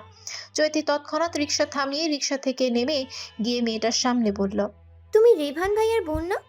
নাইমা কিছুটা অবাকের স্বরে বলল, হ্যাঁ, কিন্তু আপনি কে? আমি তোমার ভাইয়ার ইউনিভার্সিটির জুনিয়র। আমাকে চেনেন কিভাবে? কি বলো, তোমাকে চিনবো না? রেভান ভাইয়ার আইডিতেই দেখেছি। ও আচ্ছা। হ্যাঁ চলো, আমার সাথে রিক্সায় আসো। এখানে দাঁড়িয়ে থাকলে পাবে না এখন রিক্সা, ওদিক থেকে ফিল আপ হয়ে আছে। নাইমারও আর মনে চাচ্ছিল না এখানে দাঁড়িয়ে থাকতে, তাই ও চৈতির সাথে রিকশায় উঠে গেল। বেশ খানিকটা দূরে বাস স্টেশন। একেবারে বাস স্টেশনে পৌঁছে দুজনেই নেমে পড়ল। নাইমা ভাড়া দিতে চাইলেও চৈতি দিতে দিল না একদমই। এরপর নাইমা বিদায় জানানোর জন্য বলল, ধন্যবাদ আপু। It's okay. কোথায় যাবে তুমি? সাতকানিয়া। ও আচ্ছা, আমিও যাব। আমিও ওখানেই থাকি। তাহলে তো ভালোই, চলুন একসাথে যাই। নাইমা আর চৈতি একই সাথে বাসে উঠল। যদিও চৈতি সদরেই থাকে, তবুও রেভানদের বাড়ি যাওয়ার লোভ সামলাতে পারল না। প্রথমে ওর বাড়ির লোকদেরকে আয়ত্তে আনতে পারলেই কাজ অর্ধেক শেষ। বাসে যেতে যেতে অনেক কথা হলো দুজনের। ইতিমধ্যেই অনেকটা ফ্রি হয়ে গেল নাইমা চৈতির সাথে। সাতকানিয়া পৌঁছে নাইমার সাথে ওদের বাসার সামনে আসতেই চৈতি ভান বলল, আচ্ছা নাইমা, আসি তাহলে। না আপু, বাসায় আসুন। আরে না, আরেকদিন। আরেকদিন আবার আসবেন, আজকেটা আজকে আসেন। নাইমা নাছোড়বান্দা। চৈতি মনে মনে হাসলো, বলল, আরে নরদিনী, আসতে আসতে পার্মানেন্টলি তোমাদের বাড়ি আসার ব্যবস্থা করছি, দাঁড়াও। তবে উপর দিয়ে নিপাট ভালো মানুষের মতো মুখ করে ভেতরে ঢুকলো। নাইমা সালেহা বেগমকে ডাকলো। তিনি আসতেই বলল, মা, এই আপুটা ভাইয়ার ইউনিভার্সিটির জুনিয়র। আজ আমার জুতা ছিঁড়ে যাওয়ার পর যখন খালি পায়ে রাস্তায় দাঁড়িয়েছিলাম রিক্সার জন্য, তখন উনি আমাকে হেল্প করেন। ওনার বাসাও এদিকেই, তাই বাড়ি নিয়ে এলাম। সালেহা বেগম চৈতের কাছে গিয়ে বললেন, আসো মা, বসো, চা নিয়ে আসি আমি। আরে আন্টি, ব্যস্ত হইন না, আমি চলে যাব এখনই। না, তুমি বসো, আমি আসছি। সালেহা বেগম চলে গেলেন চা বানাতে। চৈতি বসলো ওর সামনে, নাইমাও বসলো। কথার ছলেই নাইমা বলল, আজ রাতে ঢাকা যাচ্ছি আমরা। কেন? আমার কাজিনের বিয়ে, তবে ভাইয়া যাবে না। চৈতি যেন একটু শান্তি পেল, বলল, যাবে না কেন? ভাইয়ার অফিস আছে, শুধু বিয়ের দিন যাবে, আবার চলে আসবে। ও আচ্ছা। এরই মধ্যে সালেহা বেগম চা নিয়ে হাজির হলেন। চা শেষ হতে হতেই তিনজন আড্ডা দিল। বেশ খানিকক্ষণ রেভানের মা বোনের সাথে কাটিয়ে চৈতি বেরিয়ে এলো। এবার আবার সদরের উদ্দেশ্যে রওনা হলো। মনে শান্তি লাগছে এখন। বিকেলে ঘুম থেকে ওঠার পর মিলাতের ফোন বাজলো। ও ভাবলো হয়তো মা ফোন দিয়েছে। তড়িঘড়ি করে ফোন হাতে নিতেই দেখলো রেভান। একটু বিরক্তি নিয়েই রিসিভ করে বলল, হ্যালো। হ্যালো মিলাদ, তোমার বাবা কেমন আছে? আলহামদুলিল্লাহ। তবে আপনি জানেন কিভাবে? যেভাবেই জানি তার আগে উত্তর দাও, চট্টগ্রাম ফিরবে কবে? ফিরবো না, আমি তো ওখানে বেড়াতে গিয়েছিলাম, এখন এখানেই থাকবো। তোমার বেড়ানো শেষ? না, আবার গেলে বাকিটা। আচ্ছা, ফ্রি আছো? কিছুক্ষণ কথা বলা যাবে? না, আসলে হসপিটালে যেতে হবে, দেরি হয়ে গেছে, রাতে কথা বলি। আচ্ছা। ফোন রেখে মিলাত তাড়াতাড়ি রেডি হয়ে হাসপাতালে ছুটল। বাসে বসেই নিজের আইডি থেকে মিলাত আর সাইফুলের তালাকনামার একটা ছবি আর ওদের যুগলবন্দি ছবি একটা রেভানকে পাঠালো চৈতি। তারপর নিচে লিখলো, দেখুন প্রমাণ, আমি সত্যি বলেছি। রাতে রেভান মেসেজ চেক করার পর দেখলো স্প্যামে চৈতির মেসেজ। ওপর থেকে ইন্টারেস্টিং লাগার কারণে চ্যাটে ঢুকতেই দেখলো একটা ছবি আর একটা টেক্সট। ছবিটাই মিলাতের চেহারা স্পষ্ট, তবে পাশে ছেলেটার মুখে স্টিকার। খুবই ক্লোজ ছবি। আর সাথে একটা ডিভোর্সের কাগজও জুড়ে দেওয়া, তাতেও মিলাতের স্বাক্ষর ও নাম আছে। তবে এখানেও ছেলেটার নাম মুছে দেওয়া হয়েছে। এসব দেখার পর বুকের ভেতর কেমন একটা করে উঠল রেবানের। নিজের ভাগ্যের উপর রাগ হলো। কেন বারবার এমন ভুল কাউকেই ভালোবেসে কষ্ট পেতে হবে? জীবনে সঠিক মানুষ কবে আসবে, নাকি আসবেই না? তবুও একবার মিলাতের সাথে কথা বলতে চাইল রেবান। ঘড়িতে চেয়ে দেখলো রাত 9:24।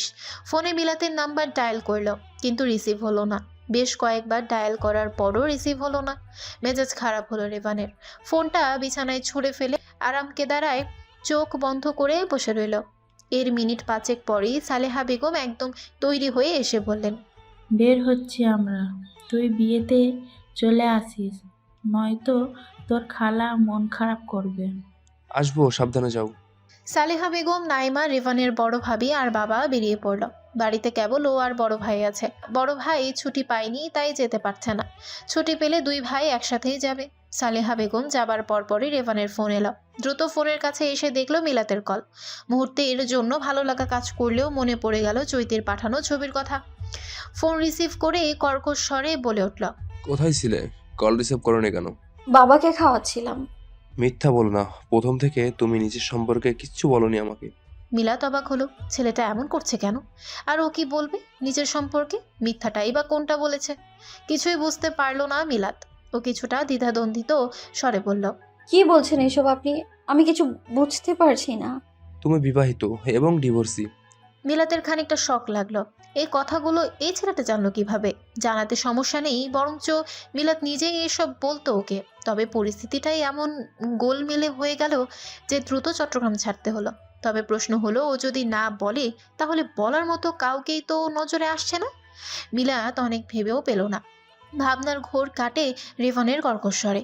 কি হলো বলো? হ্যাঁ, এটা সত্যি। আর এজন্যই তুমি সুইসাইড করতে গিয়েছিলে? হ্যাঁ। মিলাতের বলতে ভীষণ কষ্ট হলো, তবুও নিজেকে সামলে নিল। এরপর আর কথা হলো না। ফোন খট করে কেটে দিল রেবান। কেমন একটা যেন লাগছে। দ্বিতীয়বার মন ভাঙার কষ্ট প্রথমবারের চেয়েও তীব্র হচ্ছে। কারণ প্রথমবার মন ভাঙার পরও মনে আশা ছিল হয়তো পরের বার ভালো কেউ আসবে, কিন্তু দ্বিতীয়বার ভাঙার পর আর কোনো আশা থাকে না। কেবিনের বাইরের খালি চেয়ারগুলোর একটাতে বসে মাথা নিচু করে কাঁদছিল মিলাত। যে অতীত মুছে ফেলতে চাইছে সেটা বারবারই কেন সামনে আসছে? কেন সেই অতীত ধরে মানুষ খোঁচা দিচ্ছে? এমন নিঃসঙ্গ কান্নার মাঝেও মিলাত বুঝতে পারল পাশে কারো উপস্থিতি। বাম হাতের উল্টো পিঠ দিয়ে চোখ মুছতে মুছতে পাশে তাকাতেই দেখলো অনুরূপ বসে আছে। মিলাত অবাক হয়ে প্রশ্ন করল, ডক্টর, আপনার না ডিউটি শেষ? হ্যাঁ, কিন্তু মনে হলো একবার এসে দেখে যেতে সব ঠিক আছে কিনা। যাই হোক, আপনি কাঁদছিলেন কেন? এমনি। অনুরূপ হাসলো, বলল, ঠিক আছে, বলতে হবে না। এবার চোখ মুছুন। আঙ্কেল ঘুমিয়েছে? হ্যাঁ। রাতের ওষুধগুলো ঠিকমতো দিয়েছে তো? হ্যাঁ। বেশ, আপনি তো আজ এখানে থাকবেন তাই না? হ্যাঁ, সকালে মা আর ফুপু আসবে। আচ্ছা, চা খাবেন? মিলাত এবার একটু স্বাভাবিক হলো। মাথা নেড়ে সায় জানালো। অনুরূপ উঠে দাঁড়িয়ে বলল, চলুন। মিলাত অনুরূপের সাথেই বের হলো। ওরা হাসপাতাল থেকে একটু হাঁটার পথের দূরত্বে একটা টং দোকানের সামনে এলো। এখন কাস্টমার নেই, দোকান বন্ধ করে দিবে। অনুরূপ গিয়ে বলল, মামা, দুটো লেবু চা দাও তো। অর্ডার দিয়ে এসে অনুরূপ মিলাতের পাশে এসে দাঁড়ালো। মিলাতই প্রথমে প্রশ্ন করলো, আবার চট্টগ্রাম কবে যাবেন? সামনে ঈদের ছুটিতে। ও আচ্ছা, আমার তো ঘোরাও হলো না ঠিকভাবে। সমস্যা নেই, চট্টগ্রাম যে এত বড় আমি এখন শেষ করতে পারিনি ঘুরে ঘুরে। মাঝে মধ্যে গিয়ে ঘুরে আসবেন। যত বেশি প্রকৃতির সাথে কাটাবেন তত বেশি মন ভালো থাকবে। হ্যাঁ, এবার কয়েকটা জায়গায় গিয়েছিলাম, ভীষণ ভালো লেগেছিল। বাহ, শুনে ভালো লাগলো। কথা বলতে বলতে দোকানি ডাক দিল। অনুরূপ চা নিয়ে এলো। দুজনে চা খেতে খেতে আরো কিছুটা সময় আড্ডা দিল। এরপর মিলাতকে হাসপাতালের সামনে পৌঁছে দিয়ে অনুরূপ নিজের ট্রাউজারের পকেট থেকে একটা চাবি বের করে এগিয়ে দিয়ে বলল, এটা আমার চেম্বারের চাবি, রাতে ওখানে ঘুমাইন। এটা বলে অনুরূপ নিজের গাড়ির দিকে এগোলো। মিলাত চাবিটা হাতে এখনো অবাক হয়ে তাকিয়ে আছে। এটা কল্পনারও বাইরে ছিল, তবে মুহূর্তেই ভালো লাগার একটা রেশ ছড়িয়ে পড়লো। আসলে ঘরে বসে অনুরূপ এটাই চিন্তা করছিল, রাতে হাসপাতালে মেয়েটা কিভাবে থাকবে, কোথায় ঘুমাবে। এসব চিন্তা করেই আর বসে থাকতে পারল না সে। চৈতি হঠাৎই জেদ ধরেছে ঢাকায় ফেরার। সবে 2 দিনও হয়নি ঘুরতে আসার, এর মধ্যে ঢাকায় যেতে হবে। অন্যান্য কাপলরা আসলে যেতেই চায় না, সাইফুল অনেক চেষ্টা করলো বোঝানোর, কিন্তু লাভ হলো না। অবশেষে সিদ্ধান্ত হলো তারা কাল সকালেই ঢাকায় রওনা দেবে। ঢাকায় ফিরে প্রথমে সাইফুলকে ডিভোর্স দেওয়াই ওর মুখ্য কাজ, কারণ মিলাতের নামে আজ যা বলেছে রেবন সেটা বিশ্বাস করেছে, তাই তো রিপ্লাইয়ে লিখেছে থ্যাঙ্কস। অবশ্য তখন যদি খেয়াল করে সাইফুলও ছবি আর নামটা না লুকাতো তাহলে মিথ্যাটা ধরা পড়ে যেত। অনুরূপের চেম্বারটা বেশ গোছালো, সামনের অংশটুকুতে রোগী দেখে আর পেছনের দিকটায় নিজস্ব জায়গা। এখানে ছোট একটা ঘর, এর মধ্যে একজনের বিছানা, পড়ার টেবিল, চেয়ার, একটা বই রাখার সরু কাঠের সেলফ, তাতে মেডিকেল সেক্টরের বই ভর্তি। এছাড়াও দুটো ইনডোর প্ল্যান্টও আছে। নীলা চারপাশে চোখ বুলিয়ে মনে মনে বলল, বা ডক্টর সাহেব তো বেশ শৌখিন মানুষ। অনুরূপ বুঝতে পারছে না এই কাজগুলো সে কেন করছে, কেন একটা মেয়েকে নিয়ে সে এত চিন্তা করে। এই কেন ওর উত্তরও হয়তো ওর কাছে আছে, কিন্তু মানতে চাইছে না। তবে মেয়েটাকে নিয়ে ভাবতে ভালো লাগে, যেটা অস্বীকার করার কোনো উপায় নেই। সকালে মিলাতের ঘুম ভাঙে 7:15, আর মোড়া ভেঙে নিজের পোশাক ঠিক করে হাত ব্যাগ আর ফোন সহ অনুরূপের চেম্বার ছেড়ে বেরিয়ে আসতেই অনুরূপের সাথে দেখা। কেবিনের দিকে আসছিল সে, ওকে দেখে মৃদু হেসে বলল, ঘুম হলো? মিলাতও হাসি মুখে জবাব দিল, জি ডক্টর, ধন্যবাদ আপনাকে। এই নিন আপনার চাবি। ধন্যবাদ। আচ্ছা, বাবাকে নিয়ে যেতে পারবো কবে? আছে, আমি 8টায় রুটিন চেক আপ শেষে রিলিজ দিয়ে দেবো। আচ্ছা, তাহলে আমি এখন বাবার কাছে যাই। ঠিক আছে, আপনি যান, আমি আধ ঘন্টা পরে আসছি। মিলাত চলে গেল হারুন সাহেবের কেবিনে। এসেই দেখলো মিনারা বেগম আর রুজিনা বেগম হারুন সাহেবকে খাওয়াচ্ছেন। ওকে দেখেই মিনারা বেগম বলে উঠলেন, কি রে, কোথায় ছিলি? মিলাত একবার ভাবলো অনুরূপের চেম্বারে ঘুমিয়েছে, এটা কি বলা ঠিক হবে? না, কি অন্য কিছু বুঝবে?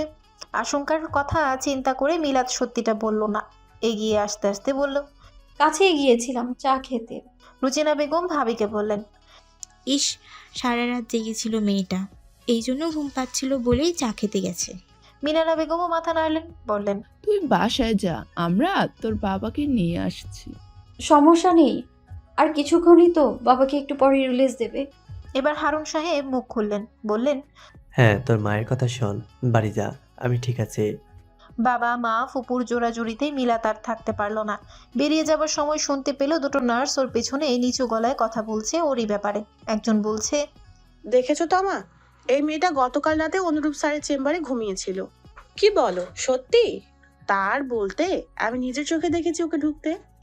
ও চাবি পেলো কোথায়? কোথায় আবার? স্যার দিয়েছে হয়তো। আশ্চর্য, জীবনেও তো স্যার নিজের চেম্বারের চাবি কাউকে দিতে দেখিনি। আমার মনে হয় ওদের ভেতর কিছু চলছে। কি চলছে? বোকা নাকি তুমি? ওরা বিয়ে টিয়ে করেছে হয়তো। স্যার তো কিছু বললো না, পরে বলবে হয়তো। শোনো, এগুলো কাউকে বলো না। আচ্ছা। মিলাতের বিরক্ত লাগলো, এসব মহিলারা এমন নিম্ন চিন্তাধারার কেন। ও আর এসব শুনলো না, সোজা বাসায় চলে গেল।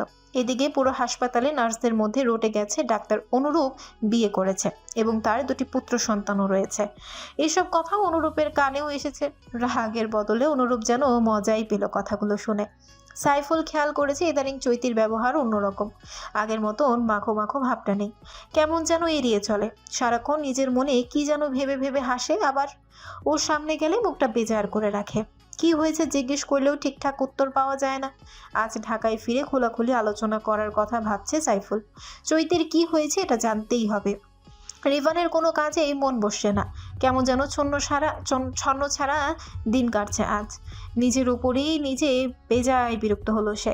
প্রত্যেকবারই মানুষ চিনতে কি করে ভুল হয়, আবার এদিকে বেনামি কেউ ওকে আজ একটা ফুলের তোড়া আর দামি ঘড়ি পাঠিয়েছে। কোনো নাম ঠিকানা ফোন নাম্বার কিছু নেই। কি হচ্ছে এসব? হঠাৎই রেভানের মনে হলো, যদি কখনো আবার মিলাতের সামনে দাঁড়ায় তখন কিভাবে কথা শুরু করবে, নাকি না চেনার ভান করে চলে আসবে। ভাইকে বাসায় দিয়ে রুজিনা বেগম চলে গেলেন চট্টগ্রাম। নীরুর পরীক্ষা পিছিয়েছে, বেচারি পরীক্ষা শেষ হওয়া ছাড়া আসতেও পারবে না, আবার বাসায় একা, তাই রুজিনা বেগম চলে গেলেন। দুপুরের ঘুম থেকে উঠে গোসল সেরে বাবা মায়ের সাথে খেতে বসলো মিলাত। খেতে খেতেই হারুন সাহেব বললেন, মাস্টার্সে ভর্তি হয়ে যা। হ্যাঁ, যাবো কাল পরশু। তোমার অফিসে কি কোনো পোস্ট খালি হবে? পাশাপাশি চাকরিও দরকার একটা। তোর চাকরি করতে হবে না, তুই পর মাস্টার্স করে স্কলারশিপে আবেদন করে বাইরে গিয়ে ডাবল মাস্টার্স করে সেখানে সেটেল হয়ে যা। মিলাত কিছু বলার আগেই মিনারা বেগম ধমকে উঠে বললেন, কি বলো এসব? মেয়েকে কি সারা জীবন নিজের কাছেই রাখবা? ওর বয়সই বা হলো কত? তুমি চুপ করো, আমি মেয়ের ভালোই চাই। মিলাদ দেখলো অবস্থা বেগতিক, তাই সে পরিস্থিতি ঠান্ডা করার জন্য বলল, তোমরা চুপ না করলে কিন্তু আমি বাসা ছেড়ে দিব। এই তো ঠান্ডা। চুপচাপ তিনজনে খাওয়া শেষ করলো। খাওয়া শেষ করে এসেই মিলাদ দেখলো ওর ফোনে একটা মিসড কল উঠে আছে, ডাক্তারের মিস কল। মিলাদ ব্যাক করলো কিন্তু ধরলো না মানুষটা। দুপুরের খাবারের পর নিজের বিছানায় একটু শুতেই মিলাতের গায়ের ঘ্রাণটা নাকে এলো। এতেই যেন ভীষণ ভালো লাগা কাজ করলো ওর। মিলাতের গায়ের ঘ্রাণে এমন এক আরামদায়ক অনুভূতি তৈরি হলো অনুরূপের মনে, যেন সমস্ত ক্লান্তি মুহূর্তেই দূরে সরে গেল। খাবারের পরের সেই অলস দুপুরে নিজের বিছানায় শুয়ে অনুরূপ যেন ঘ্রাণের ভেতর দিয়ে মিলাতের অস্তিত্বকে আরো গভীরভাবে অনুভব করতে পারল। অনুরূপের মনে হলো পৃথিবীর সমস্ত সুন্দর মুহূর্ত যেন এই ছোট্ট ঘ্রাণেই বন্দী। তবে মুহূর্তটা স্থায়ী হলো না বেশিক্ষণ। একজন নার্স দ্রুত এসে খবর দিলেন ইমার্জেন্সি রোগী এসেছে, একটা মেয়ে অ্যাক্সিডেন্ট করেছে। মেয়েটার নাম নাইমা জাহান। দ্রুত নামতে গিয়ে শাড়ি পায়ে পেঁচিয়ে অসাবধানতায় সিঁড়ি থেকে পড়ে কপাল ফেটে গেছে তার। নাইমা 6টা সেলাই লেগেছে। ওর সাথে ওর মা বাবা এসেছে। তারা অনুরূপকে দেখে কিছুটা বিব্রত হলেন। প্রয়োজনের অতিরিক্ত কথা বললেন না। অনুরূপও যেন হাঁপ ছেড়ে বাঁচল। প্রেসক্রিপশন দিয়ে ওকে রিলিজ দিয়ে দেওয়া হলো। হাসপাতালের বাইরে এসে হঠাৎই নাইমা বাবা মাকে বলল, তোমরা যাও, আমি আসছি। কোথায় যাবি? সালেহা বেগম প্রশ্ন করলেন। ওয়াশরুমে। ও আচ্ছা, যা। নাইমা আর দাঁড়ালো না, দ্রুত হাসপাতালের ভেতরে ঢুকে অনুরূপের কেবিনের দিকে এগোলো। চেক আপ শেষ করে অনুরূপ আসছিল বিপরীত দিক থেকে। ওকে দেখে নাইমা পথরোধ করে দাঁড়ালো। ভূমিকা ছাড়াই ঝাঁঝালো গলায় প্রশ্ন করলো, আমাকে রিজেক্ট করলে কেন? আমি কি দেখতে খারাপ? অনুরূপ কিছুটা বিব্রত বোধ করলো এমন প্রশ্নে, তবুও শান্ত গলায় বলল, দেখুন মিস, আপনি দেখতে খারাপ নন, যথেষ্ট সুন্দরী। তবে আমাদের সুন্দরী খুঁজিনি। কি খুঁজছেন তাহলে? মায়াবতী। পেয়েছেন? এক মুহূর্তের জন্য মিলাদের চেহারাটা ভেসে উঠল অনুরূপের চোখের সামনে। অনুরূপ কিছু বলল না, হাসলো কেবল। নাইমার আর বোঝার বাকি রইল না, নিশ্চুপে সরে এলো অনুরূপের সামনে থেকে। হাসপাতাল থেকে বের হতে হতে চোখের পানি মুছল। তারপর বাবা মায়ের সাথে ফিরে গেল বিয়ে বাড়িতে। বেলা 3:30টায় চেম্বার থেকে বের হয়ে ফোন চেক করতে অনুরূপ দেখতে পেল মিলাতের 2টো মিস কল। তড়িঘড়ি করে কল ব্যাক করলো সে। নীলা তখন নিজের বারান্দায় দোলনায় বসে দোল খাচ্ছিল আর আকাশ দেখছিল। ফোনের শব্দ পেয়ে ঘরে এসে বিছানার উপর রাখা ফোনটার দিকে চাইতেই দেখলো অনুরূপের কল। দ্রুত রিসিভ করতেই ওপাশ থেকে অনুরূপের গলা পাওয়া গেল। সে কৈফতের ভঙ্গিতে বলল, সরি, আসলে হঠাৎ একটু ইমার্জেন্সি পড়ে গিয়েছিল। It's okay. বাসায় যাচ্ছেন? হ্যাঁ, আপনি কি করছেন? কিছু না, বোরিং লাগছে। উপন্যাসের বইগুলো সব পড়া শেষ, নতুন বই কেনা লাগবে। থ্রিলার বই পছন্দ করেন? হ্যাঁ, থ্রিলারই ভালো লাগে বেশি। ঠিক আছে, আমি কল করলে 15 মিনিট বাদে একটু বাসার নিচে নামবেন। কেন? নামলেই দেখবেন। আচ্ছা। ফোন রাখার পর 15 মিনিটেই চলে এলো অনুরূপ। মিলাদকে ফোন করে নিচে নামতে বলল। মিলাদ একটা ওড়না পেঁচিয়ে নিচে নামলো। অনুরূপ গাড়ি থেকে 2টো বই বের করে এগিয়ে দিয়ে বলল, নিন, এগুলো পড়ুন। গাড়িতেই দুটোই ছিল, এগুলো পড়া শেষ হলে বলবেন, আরও এনে দেব। আমার লাইব্রেরিতে অসংখ্য বই আছে, মেডিকেলে ঢোকার আগে পড়েছি, এখন আর পড়া হয় না। মিলাদ বইগুলো হাতে নিয়ে বেশি খুশি হলো, প্রফুল্ল স্বরে বলল, অনেক ধন্যবাদ ডক্টর। অনুরূপ স্বভাব সুলভ হাসল। মিলাদ আবারও বলল, বাসায় আসুন না। না, আজ না, অন্য একদিন। আসুন না প্লিজ। মিলাতের মুখের দিকে চেয়ে অনুরূপ না করতে পারল না। ও বাসায় আসতেই মিনারা বেগম আর হারুন সাহেব ওকে চিনতে পারল। তারা খুব খুশিও হলেন। এই ছেলেটা ভীষণ ভালো। মিলাতের আজ বেঁচে থাকার পেছনেও এই ছেলের হাত আছে। ছেলেটা সেদিন মিলাতকে না নামিয়ে আনলে কি হতো ভাবতেও ভয় লাগে। ওদের সাথে টুকটাক গল্প করে চলে গেল অনুরূপ। মিনারা বেগম বেশ কয়েকবার ভাত খেতে বললেও অনুরূপ খেলো না। অন্য একদিনের বিশ্বাস দিয়ে চলে গেল। সন্ধ্যায় সাইফুল চা খেতে খেতে বলল, চৈতি, একটু বসবে? কিছু কথা ছিল। বলো। চৈতি বসলো। তোমার কি হয়েছে? কি আবার হবে? এই যে চুপ হয়ে আছো, তোমাকে এড়িয়ে যাচ্ছ, কাছে আসতে দিচ্ছ না, কি হলো তোমার? কিছু না। বলো প্লিজ, না বললে বুঝবো কিভাবে? আমি ডিভোর্স দিব তোমাকে। সাইফুল চমকে উঠল, বিস্মিত স্বরে বলল, কি বলছো? হ্যাঁ, আমার তোমাকে আর ভালো লাগে না। তুমি মিলাদের কাছে ফিরতে পারো। মানে কি? মানে হলো আমি এখন অন্য একজনকে পছন্দ করি। কাকে? তোমার বন্ধুকে। কোন বন্ধু? রেভান। চৈতির কথা শুনে সাইফুলের মাথা ব্যথা করতে শুরু করলো। সে অনেক চেষ্টা করলো চৈতিকে বোঝাতে, কিন্তু চৈতি অনড়। চৈতিকে বুঝেও যখন কাজ হলো না, তখন রেভানকে কল করলো সাইফুল। রিসিভ করে গালি দিয়ে বলল, এত খারাপ তুই, শেষ পর্যন্ত বন্ধুর বউয়ের দিকে নজর দিলি। আচমকা অপবাদে অবাক হয়ে গেল রেভান। ভ্রু কুঁচকে বলল, কি বলছিস এসব? তুই বন্ধু নামের কলঙ্ক, তোর থেকে এটা আশা করিনি। রেভান এবার জোরে ধমক দিয়ে বলল, কি করেছি আমি? ক্লিয়ার করে বল, ফালতু অপবাদ দিবি না। তুই আর চৈতি নাকি প্রেম করছিস, ও এখন আমাকে ডিভোর্স দেবে তোর জন্য। রেভান বিষম খেলো, কাশতে কাশতে বলল, মাথা ঠিক আছে তোর? আমি তোর বউয়ের সাথে কেন প্রেম করতে যাব? মিথ্যা বলবি না, চৈতি আমাকে বলেছে সব। রেভানের মাথা গরম হলো। ও চিবিয়ে চিবিয়ে বলল, ঠিক আছে, আমি তোর বাসায় আসছি, তোর সামনেই তোর বউকে জিজ্ঞেস করব, তখন শুনে নিস। কথাটা বলেই রেভান ফোন কেটে দিল। ওর মেজাজ এখন তীব্র ঝড়ের মতো। ফোনটা কেটে দিয়েই ঘরের এক কোণে গিয়ে দাঁড়ালো, যেন নিজের রাগ সামলানোর চেষ্টা করছে। কিন্তু যতবার কথাগুলো মনে পড়ছে, ততবার মনে হচ্ছে মাথার ভেতর আগুনের স্রোত বইছে। কি অবিচার! এমন মিথ্যে অভিযোগ, এমন অপবাদ সে কল্পনাও করতে পারেনি। হঠাৎ মাথায় এলো কয়েকদিন আগের কথা। একটু ভাবতেই দুয়ে দুয়ে চার মেলাতে সক্ষম হলো সে।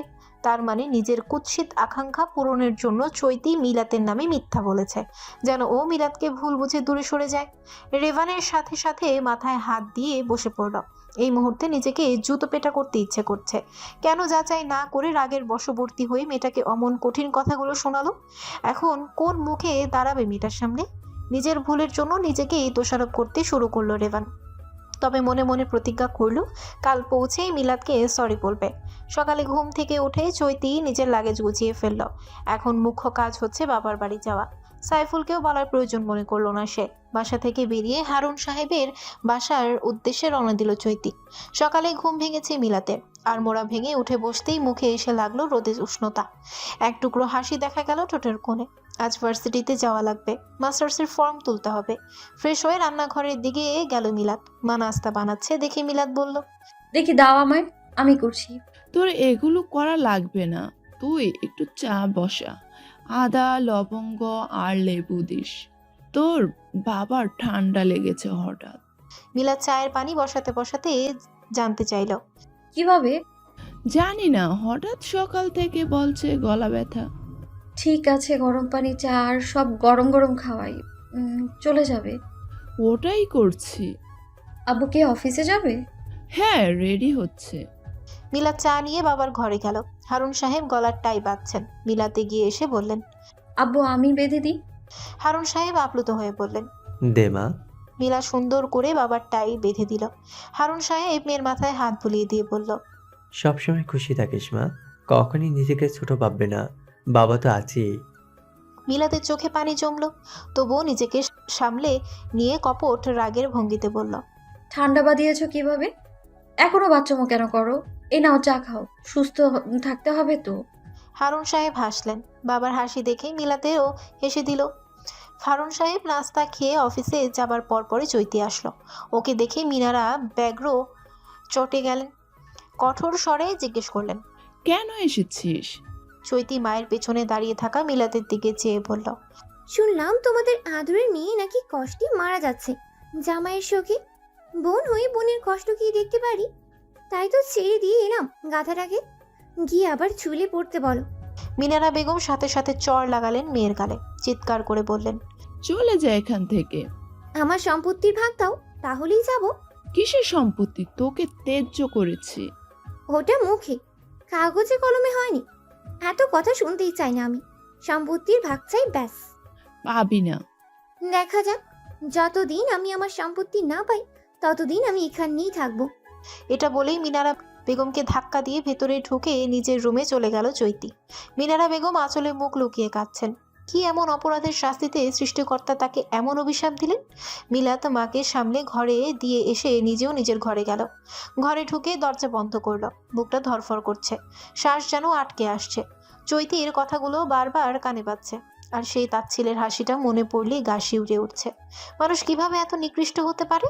এক মুহূর্তে চৈতির ব্যবহার মিলাতের মনকে এমনভাবে নাড়া দিয়ে গেল যে নিজেকে ঠিক রাখতে পারছে না সে। বিছানায় বসে হাত দিয়ে মাথা চেপে ধরে চোখ বুঝলেই মনে হচ্ছে চৈতির কথাগুলো তার আত্মসম্মান আর মানসিক শান্তিতে আঘাত করছে। নিজের বোন হয়েও কিভাবে কেউ এমনটা করতে পারে? রাগ, হতাশা আর কষ্ট মিলে মিশে একটা অস্থিরতা তৈরি করেছে তার ভেতরে।